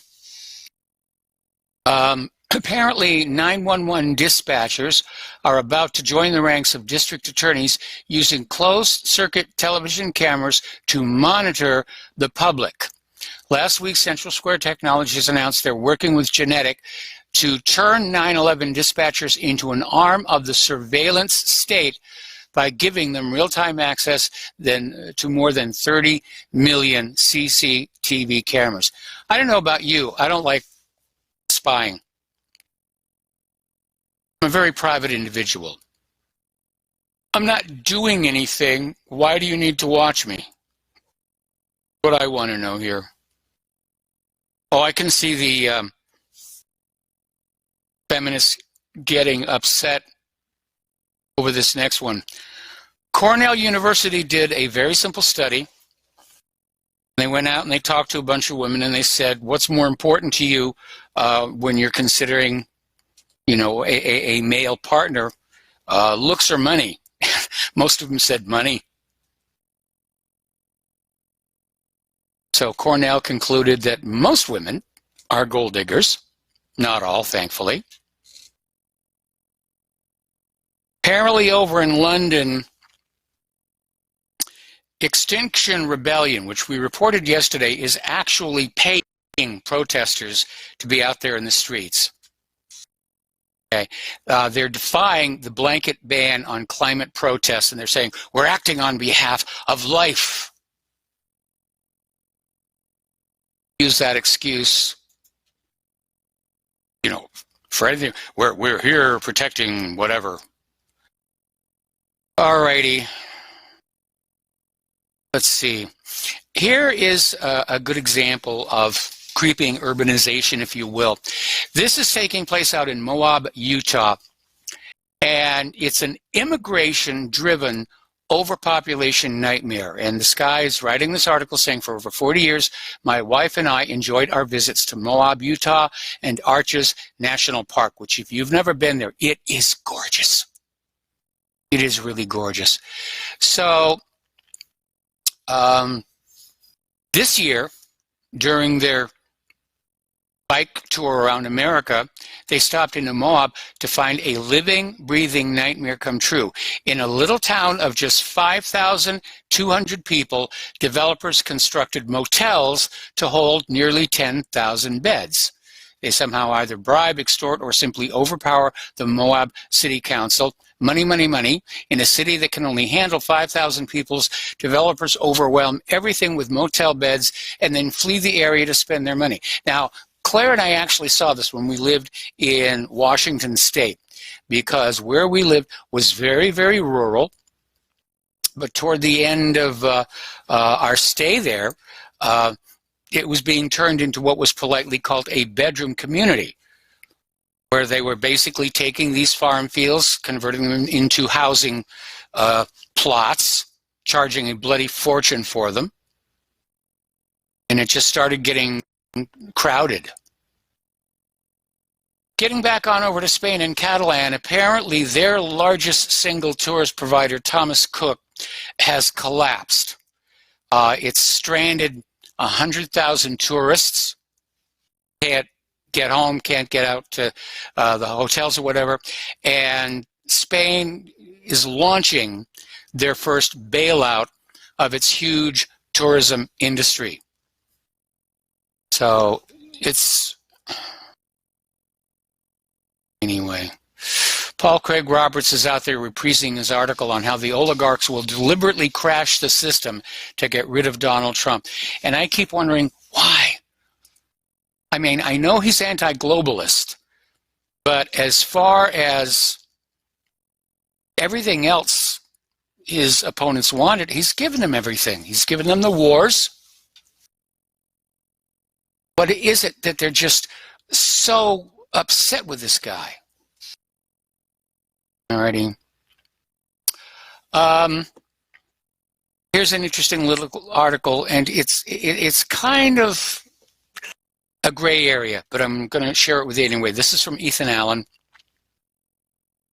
and says it's time for patriots to declare war on Antifa terrorists. And I think this article was tripped off by the fact that a woman was simply sucker punched by an Antifa activist, if you will, seriously hurt. But basically, Antifa is acting as an international terrorist group. It operates in many European countries as well as the United Kingdom. And Antifa is only part of a much larger spiderwork of anti-American terrorist groups, all founded and organized by Barack H. Obama and run via the central organization known as Organizing for Action. And there is a lot of violence out there, and I'm sure that George Soros is involved with some of this stuff.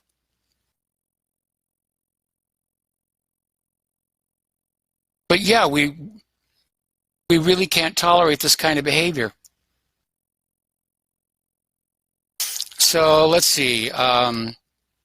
Last Wednesday, Trump says we're getting out of the endless wars. And then on Friday, the Pentagon announced deployment of 3,000 to Saudi Arabia. Apparently, over on CNN, Adam Schiff was being interviewed, and Virginia Kruta from the Daily Caller said that CNN guest Linda Chavez criticized House Intelligence Committee Chairman Adam Schiff during a CNN panel Sunday, saying that he caused himself a lot of problems with regard to the impeachment hearings. And yes, he has. And so has Pelosi. They have not handled this in accord with the Constitution or the Bill of Rights. And I think the reason that Adam is now taking this attitude that you, the American people who, after all, pay for all of this, you have no right to look at the proceedings anymore because it's not holding up. It's coming apart. This whole impeachment thing is blowing up in their faces, as well it should. So, apparently the Russian Navy is holding military drills off the Syrian coast. The Russian Navy's missile frigate Admiral Makarov held a gunnery exercise in the East Mediterranean. Ship commander, captain, second rank Anton Kuprin said on Monday. I remember one time when we were still living on Oahu, and they were having an artillery exercise that could be heard all over the island. And I had to call a friend of mine who's in the police department and saying, I'm hearing all these explosions. Are we being invaded? And he said, no, it's an artillery exercise. But apparently Russia is modernizing their navy, and they're preparing for a new flight test of the Zyklon cruise missile.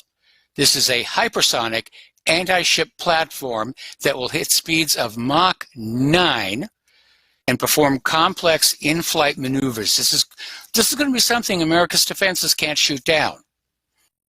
The missiles are capable of engaging targets at ranges of up to 1,000 kilometers, unrivaled by existing anti-ship platforms other than the subsonic Chinese YJ-100. Oh, and by the way, they're still having problems with those elevators on the Gerald R. Ford.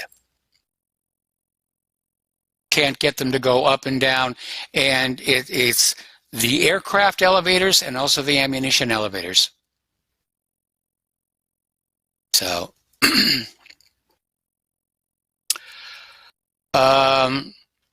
Iran's President Hassan Rouhani has said they have video footage of the Iranian tanker being hit by at least 2 rockets in the Red Sea off the coast of Saudi Arabia. It sounds to me like Rouhani is really pushing that this came from Saudi Arabia, but I wouldn't leap to that conclusion. Saudi Arabia's got nothing to gain by getting into yet another war for the United States. Could have been fired from them. Unless you've got fragments of the rockets, you really don't know where they came from. Could have come from a Russian submarine. I'm sorry, from an Israeli submarine. And of course, everybody's still worried about those nuclear weapons at Incirlik. That would be a heck of an ace, a hole card to have. Remember over in Fort Worth, there was this ugly, ugly incident over the weekend where this police officer shot a black woman inside her home, killing her. He resigned the police force. They've now arrested him for first-degree murder, as well they should. We'll be right back. Join us on the air, 800-313-9443. Aloha, America. Welcome back to our show here. And apparently Fox News fired Trey Gowdy over this report that he was getting involved with Trump's legal defense team. And now we're hearing that there may have been nothing to that report at all. It was somebody's idea of fake news. And it's amazing how dirty things are in corporate media. And, you know, I shouldn't be surprised. I worked in the entertainment industry for a lot of years, and I saw a lot of really ugly, ugly stuff. So anyway, let's see. So Trump has hit the Turkish ministers with sanctions. He's raising the steel tariffs. And so far, the reaction's been kind of lukewarm. You know, when you overuse a weapon, like a sanction, after a while, people just stop caring anymore. A lot of people are still talking about that bogus story where ABC News aired footage taken at a Kentucky gun range like some years back. And they aired it claiming that it was Turkey's military bombing Kurd civilians, and it was all the fault of Donald Trump for pulling the U.S. forces out of Syria. Okay. Yeah, Antifa sucker punch female Trump supporter leaving the rally in Indianapolis. All right, so let me go back here, apparently, tonight's Democratic debate was fiery. They took the gloves off. Fireworks flew. Gonna have to look at the replay of that when we get back there. And let's see, Giuliani says he's not going to comply with congressional subpoenas. As the U.S. pulls out of Syria, Russian forces swoop in. Okay. Pardon me. Okay, White House issues plan to lift long-standing logging limits in Alaskan rainforest. Oh, is that going to make the liberal environmentalists happy? All righty. It's irrelevant. So, getting on back here. Apparently, France is now going to roll out nationwide facial recognition ID. And you can say a lot of things about Amazon, good and bad. And unfortunately, or fortunately actually, where Claire and I now live, it's a long drive to anywhere. And so we're finding ourselves ordering more and more of the stuff that we need that can't be acquired locally on Amazon, like some of the stuff that the movers wrecked in her office. Okay, blooms of potentially toxic algae have become more intense over the past 30 years thanks to climate change. Actually, no.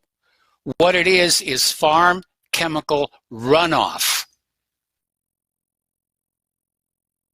And there's a story that comes on out here, and it says, fertilizer runoff overwhelms streams and rivers, creating vast dead zones.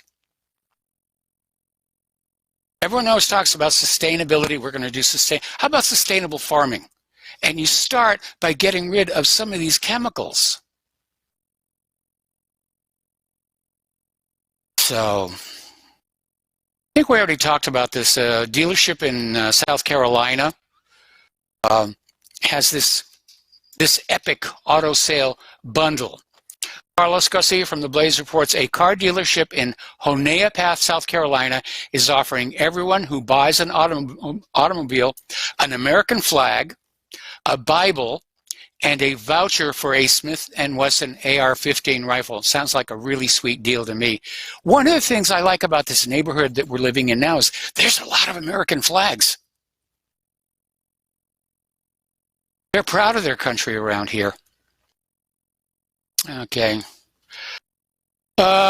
Still talking about Jeff Epstein, Trilateral Commission, the Council on Foreign Relations.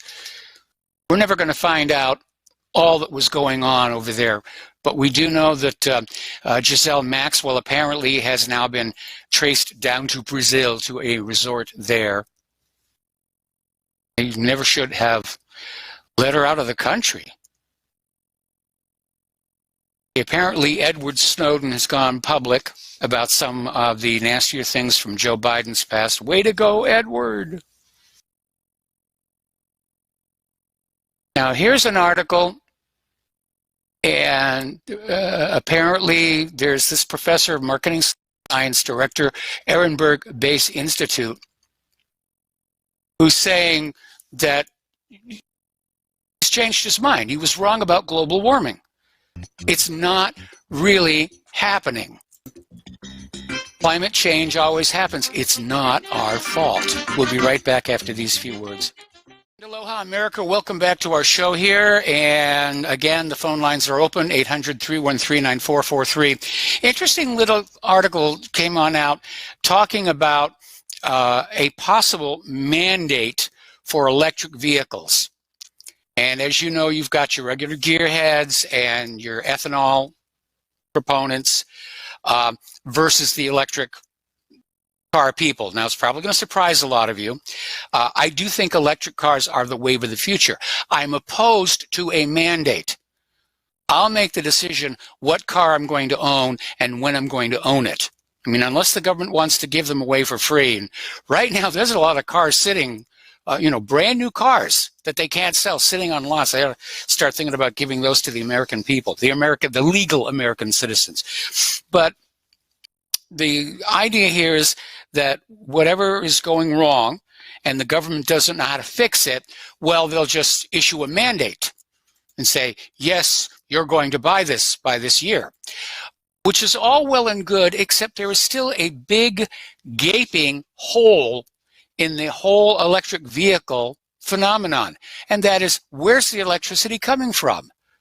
It doesn't just appear magically out of thin air. Somewhere off on the horizon, there's a nuclear reactor or a coal or oil-fired power plant. If you're lucky, you've got a waterfall, hydroelectric. And right now they're trying to encourage electric vehicles with free charging stations, but they're not going to stay free. Nobody's just going to give that away. That's the part that's missing. And until a clean, reliable, renewable source of electricity to keep those cars running comes along, it's an idea that sounds good, but it really isn't. All righty, let's see. Apparently, the CEO of Theranos, who was promoted by Obama, Clinton, Biden, has just gone broke, and her own lawyers are jumping ship. She's learning the hard way that she was just a front. That happens a lot, too. I mean, look at Alexandria Ocasio-Cortez. Okay, article I'm looking at here. Apparently, Twitter has decided that they're going to come to the defense of their good buddies over at CNN because, according to stats, over 200,000 people were tweeting about Project Veritas with the hashtag #ExposeCNN. But when James O'Keefe would start typing expose into the Twitter search, it would give him search results for things like expose Fox and expose James O'Keefe. So he looked into it, and there were about 60 people tweeting about expose James O'Keefe. So in other words, Twitter is trying to censor Project Veritas. Twitter wants to decide for you what you're going to see and what you're not going to see. And what they don't want you to see is the fact that CNN is biased, that they have an agenda.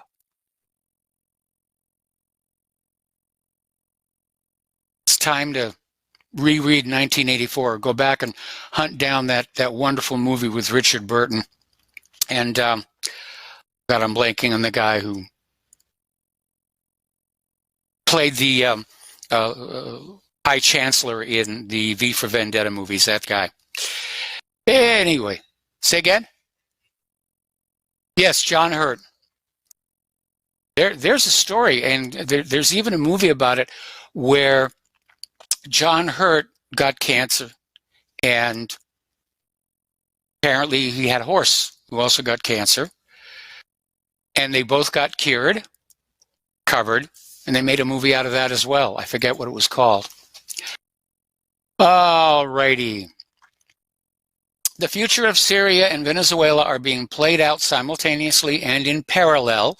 The origin of these conflicts is the strategy of the Pentagon of destruction of the state structures. I was talking about this earlier in the program, where the U.S. agenda has been for years now to go into other people's countries and muck about with their legitimately elected governments. And as a matter of fact, if you go to, there's a quote, I think it's quite appropriate right now. It's at the top of the main page of whatreallyhappened.com.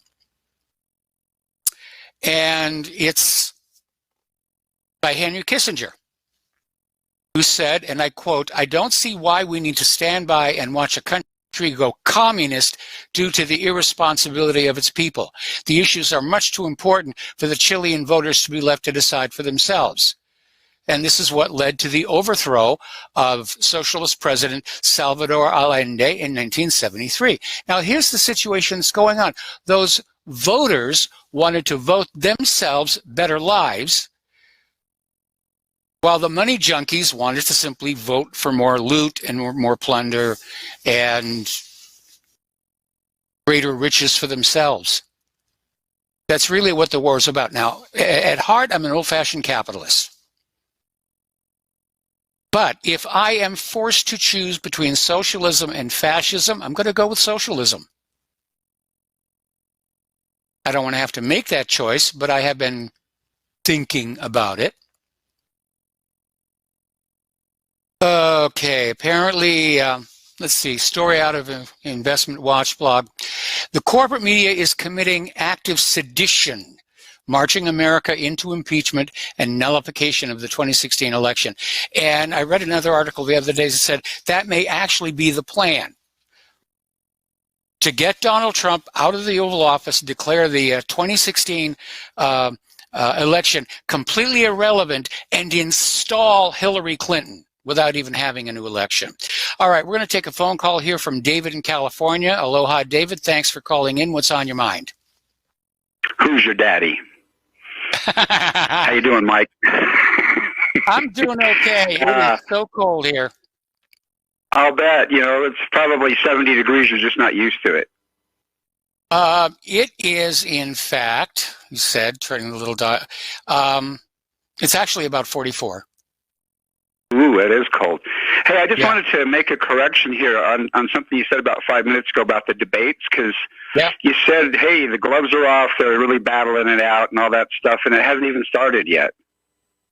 Well, apparently I'm getting a report. What? When does it start? Starts at 8 o'clock Eastern, 5 Pacific. Okay, so that would be 7 o'clock here. No, it'd be 8 o'clock. Well, are you in Central? Yeah, we're in the Central time zone. Oh, okay. The border between Eastern time and Central time is about 5 miles that way. I don't love it. Oh, man. You know, it just you caught me off guard because I really want to watch it. I popped some popcorn and get a hoot out of it. And I hadn't even popped popcorn yet, so it made me a little nervous. So I went over, I checked CNN, and they're not showing anything yet. So I just wanted to make sure that people knew. All right. Well, I made a mistake and I misread the time. And but there was the story that was put up on Apple News, you know, saying what to watch for in tonight's debate. And apparently there is somebody out there who just has an inside track on what's going to be happening. Well, I mean, you know, it wouldn't be that big of a stretch to think that they're going to take the gloves off and stuff. I mean, how could they not? But I just wanted to make sure that people weren't missing it for those who are trying to make popcorn right now. Well, definitely I'm going to go home and I'm going to watch this one. A lot of times I don't bother with the debates and everything. But yeah, it's time for there to be a shakeout. Boy, no kidding. And see what's happening. But apparently right now, Liz Warren and Joe Biden are tying in the polls, and that's why Bloomberg is talking about coming back in. Yeah. Well, you know, and of course, Buddha, whatever his name is, had mayor experience too. I don't know. Does that count? Well, I don't think he's made the headlines that Bloomberg has. You know, but Bloomberg's got a lot of his own money that he can, that he can throw into the mix, as it were. Well, I hope I can hear you guffaw all the way from Hoosier land there, and I'll be listening.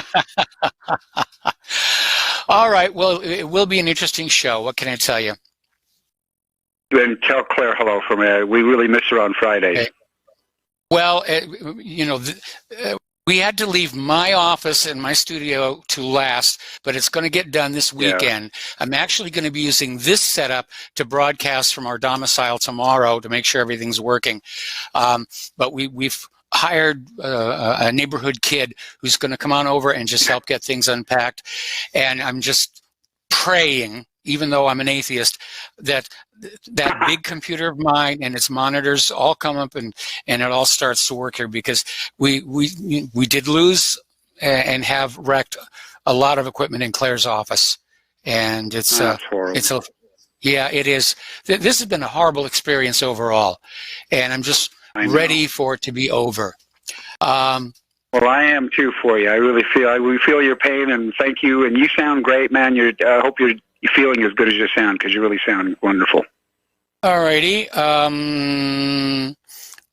Okay, apparently John Stedmiller says it's 73 degrees outside. Okay, unfortunately, sometimes these buildings, because of all the insulation, they're actually colder inside. But, that's why I'm wearing the Stargate jacket. And like I said at the top of the show, we had somebody who just sent us these two beautiful, heavy winter coats. They're actually too heavy to wear now. But, coming from Hawaii and everything, all we had was I got the Stargate jacket, and I've got this Old Stunts Unlimited jacket that fits Claire perfectly, and that's it. So, we're settling in, and like I said, people are sending us clothing. All right, we're going to let you go, David, here, and go back to Tom in Florida. Aloha, Tom. Welcome to the show. What's on your mind? Yeah, Michael, good day to you. And real quickly, I was listening to this Chucky Smucky Schumer today, and he's talking about Trump as being, the delinquent, is dereliction of his duty and all that, dereliction and all this. As president, I'm saying to myself, and I'm hearing the other idiot, Democrat, the guy from, where's it, Oregon? What's his name? I can't remember. He's a heavyset guy. And Wall or something, they're talking about Trump's dereliction of their duty. Michael, what about these sanctuary cities that these Democrats are allowing to happen? The border being invaded. You talk about dereliction of duty. Schumer should be locked up with handcuffs. The key should be thrown away. Trump should have the feds go arrest all these senators for allowing the dereliction of duty, never doing nothing about immigration. Yeah. Nothing. I absolutely agree. Republicans too. What Chucky Schumer is saying, when Chucky Schumer says dereliction of duty, it means Trump isn't killing the people that the military-industrial complex think ought to be dying right about now. That's so correct, Michael. And, that's why I love your show, because you get to the point when it comes to this real nonsense. And the real nonsense is, we talk about something we don't agree on, but most of the time 90%, like with Dustin, I agree with a lot of Dustin. But look at the state of New Jersey. Look at New York. These people are controlled by, they're like robots. They have to kiss butt to those Democrats that are socialist Bolsheviks that are running those states into the ground. Those states are running into the ground. California, it's disgraceful. And you got Schumer saying the president of the United States is doing dereliction of his duty, and you got that big Pelosi in San Francisco. She's worth $48 million. Well, hey, Nancy, why don't you take $40 million and feed all the homeless over there and buy them all brand new igloos to live in, Nancy? Yes. Buy them those fiberglass houses they got over there. You got these lying Democrats. Yeah, go ahead, Michael. I'm sorry. I was going to say, it's very angering that people who genuinely are trying to help, certainly the homelessness situation, and they're actively being opposed by the city government. That guy who was out of his own pocket building these little tiny shelters, and the city of San Francisco just said, no, you got to tear them all down. They don't follow the rules. Absolutely. Michael, I want to make a correction for yesterday's show. I called in. I said the guy was a family member. I correct myself. He was a neighbor. I found out the guy that shot the 5 people at the dinner table, he was a neighbor. Yeah. He wasn't a family member. He was the neighbor. Okay. It was like he lived in an apartment building or something with them, so I'm just correcting that. But getting back to what Schumer and the Democrats are allowing with the board, Michael, they won't even give Trump $2 billion, but here it's already caused on OAN. I was watching OAN today. It's $208 billion already been spent this year on these illegals. For medical care, for health. Who's kidding who? And these people are not being arrested. These people are dereliction of duty. The Democratic Senate, the Democratic Congress, and even the Rhino Republicans and the Rhino House members, the ones that are now following the rule of law, they should be put in jail. These mayors, I agree. These people allowing this invasion. I can't believe nobody's got arrested. You know what? Dustin's right about it. I don't see anybody getting arrested, even with this Mueller crap. That blame brain Mueller. What they are accusing Trump of Russia collusion. Yes. No one got arrested was Manafort and what's the other guy? The general, the colonel, whatever. Can't think. You know who I'm talking about. What's the name? I can't think of his name right now. I guess it's easy to name Irish name. But anyway, after 3 hours of radio, my brain is on puree. Yeah, I tell you, I go blank with him. I know Manafort and whatever his name. You don't know. But anyway, these guys went to jail, lost their fortunes and all that. But the Democrats, nobody loses a fortune here. Biden's son's not saying he's innocent. He didn't do that. Hey, how are you making $1 billion, buddy? You were kicked out of the United States Navy for doing cocaine possession. Yes. 2 days later, you're working for the Ukrainians. Who's kidding? Biden's the biggest hypocrite there ever has been. That guy. You know, he's bumbling on everything. And you know what? This guy's 77. He'll be 78 years old if he were to get there to the White House, and Bernie will be 79. These guys are almost 80 years old. They can barely remember who their name is. No, I'm in agreement. I mean, going around. You've got Jimmy Carter was out there the other day saying there has to be an upper age limit for the presidency, and I would argue that should apply to Congress as well. We need sharp, humane, smart people who, in the halls of Congress. How did Mark Twain describe it? Congress, that fine old benevolent institution for the helpless. Exactly. And, I don't believe anybody should be president after 72 years old. At 62, you can get Social Security. At 72, you're already almost halfway. You're in the horizontal box almost. You're almost going into the horizontal box. I mean, these people are crazy. You don't want to run after 72 years old. I mean, come on. Your brain's going down. Come on. They need to have a federal law. 72, that's it. You can't be a president after 72 years old. You're already in the presidency at 72, fine. John, we got to let you go. Got to take a commercial break. Have a great day. We've got one final call that we're going to take on the last segment of our program today, so stay tuned. Aloha, America. Welcome back to our show. And during the commercial break, I walked over and I took a look at the thermometer on the inside wall here, and it's 65 degrees, so that insulation kind of works in both directions, for and against you. Okay, we have 2 callers left on the line. I'm going to try and get through both of them, starting with Fred in Iowa. Aloha, Fred. Welcome to the show. What's on your mind? Hegelian dialectic, but I'm 82. Can I speak? Yeah. I'm 82 years old. The tallest building we have in my town is 4 stories, and to take care of overpopulation, I don't know if 4 stories would kill me outright. It might make me. But anyhow, I see where you're going. Well, I mean, you didn't strike me as that kind of individual, and population control at the individual level is never going to work anyway because of the birth rates in here. But again, we know that various government programs, including the United Nations, are covertly sterilizing women, and I understand their thinking that this is somehow necessary, but I definitely disagree with it. And I'm sorry, maybe that's because I'm a humanist. And well, on RVN's, can I talk? Yes. On RVN's homepage, is America in her final days? Will America be here the next year, next decade? And that has nothing to do with religion. I would suggest you read the whole damn thing, and then scroll down to an article on the left. This is by Paul Craig Roberts. Obsolete left-right paradigm, stifling masses awakening. Read that, and then you'll understand the Hegelian dialectic, which you do not and don't want to know it. But give it a go. Actually, I do understand the Hegelian dialectic here. Fred, we're running out of time. I'm going to switch over to Slim in Canada. Slim, aloha. Welcome to the show. What's on your mind? Wow, that was interesting. Yes.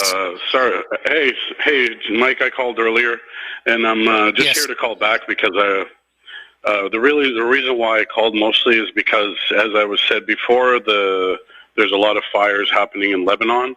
And what mostly saddened me was there was a video that's going viral amongst the Lebanese population that's of foreigners that are Lebanese, people that are refugees in Lebanon, filming the stuff happening and laughing and celebrating while people's homes are being burned down. These are wildfires, but these are mostly like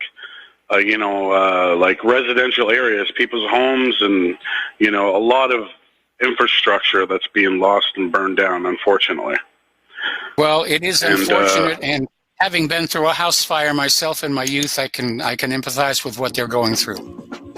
Okay, there's the music. Thank you for the call, Slim. We're going to let you go. Stay tuned for John Stedmiller. I'm sure he's got lots of interesting things to share with you, like the current temperature in Santa Claus, Indiana. And again, spread the word of RBN. Spread the word of whatreallyhappened.com. Thank you for all the contributions and support, and especially the warm clothing that you've been sending on in. So we'll be back tomorrow. Aloha, America.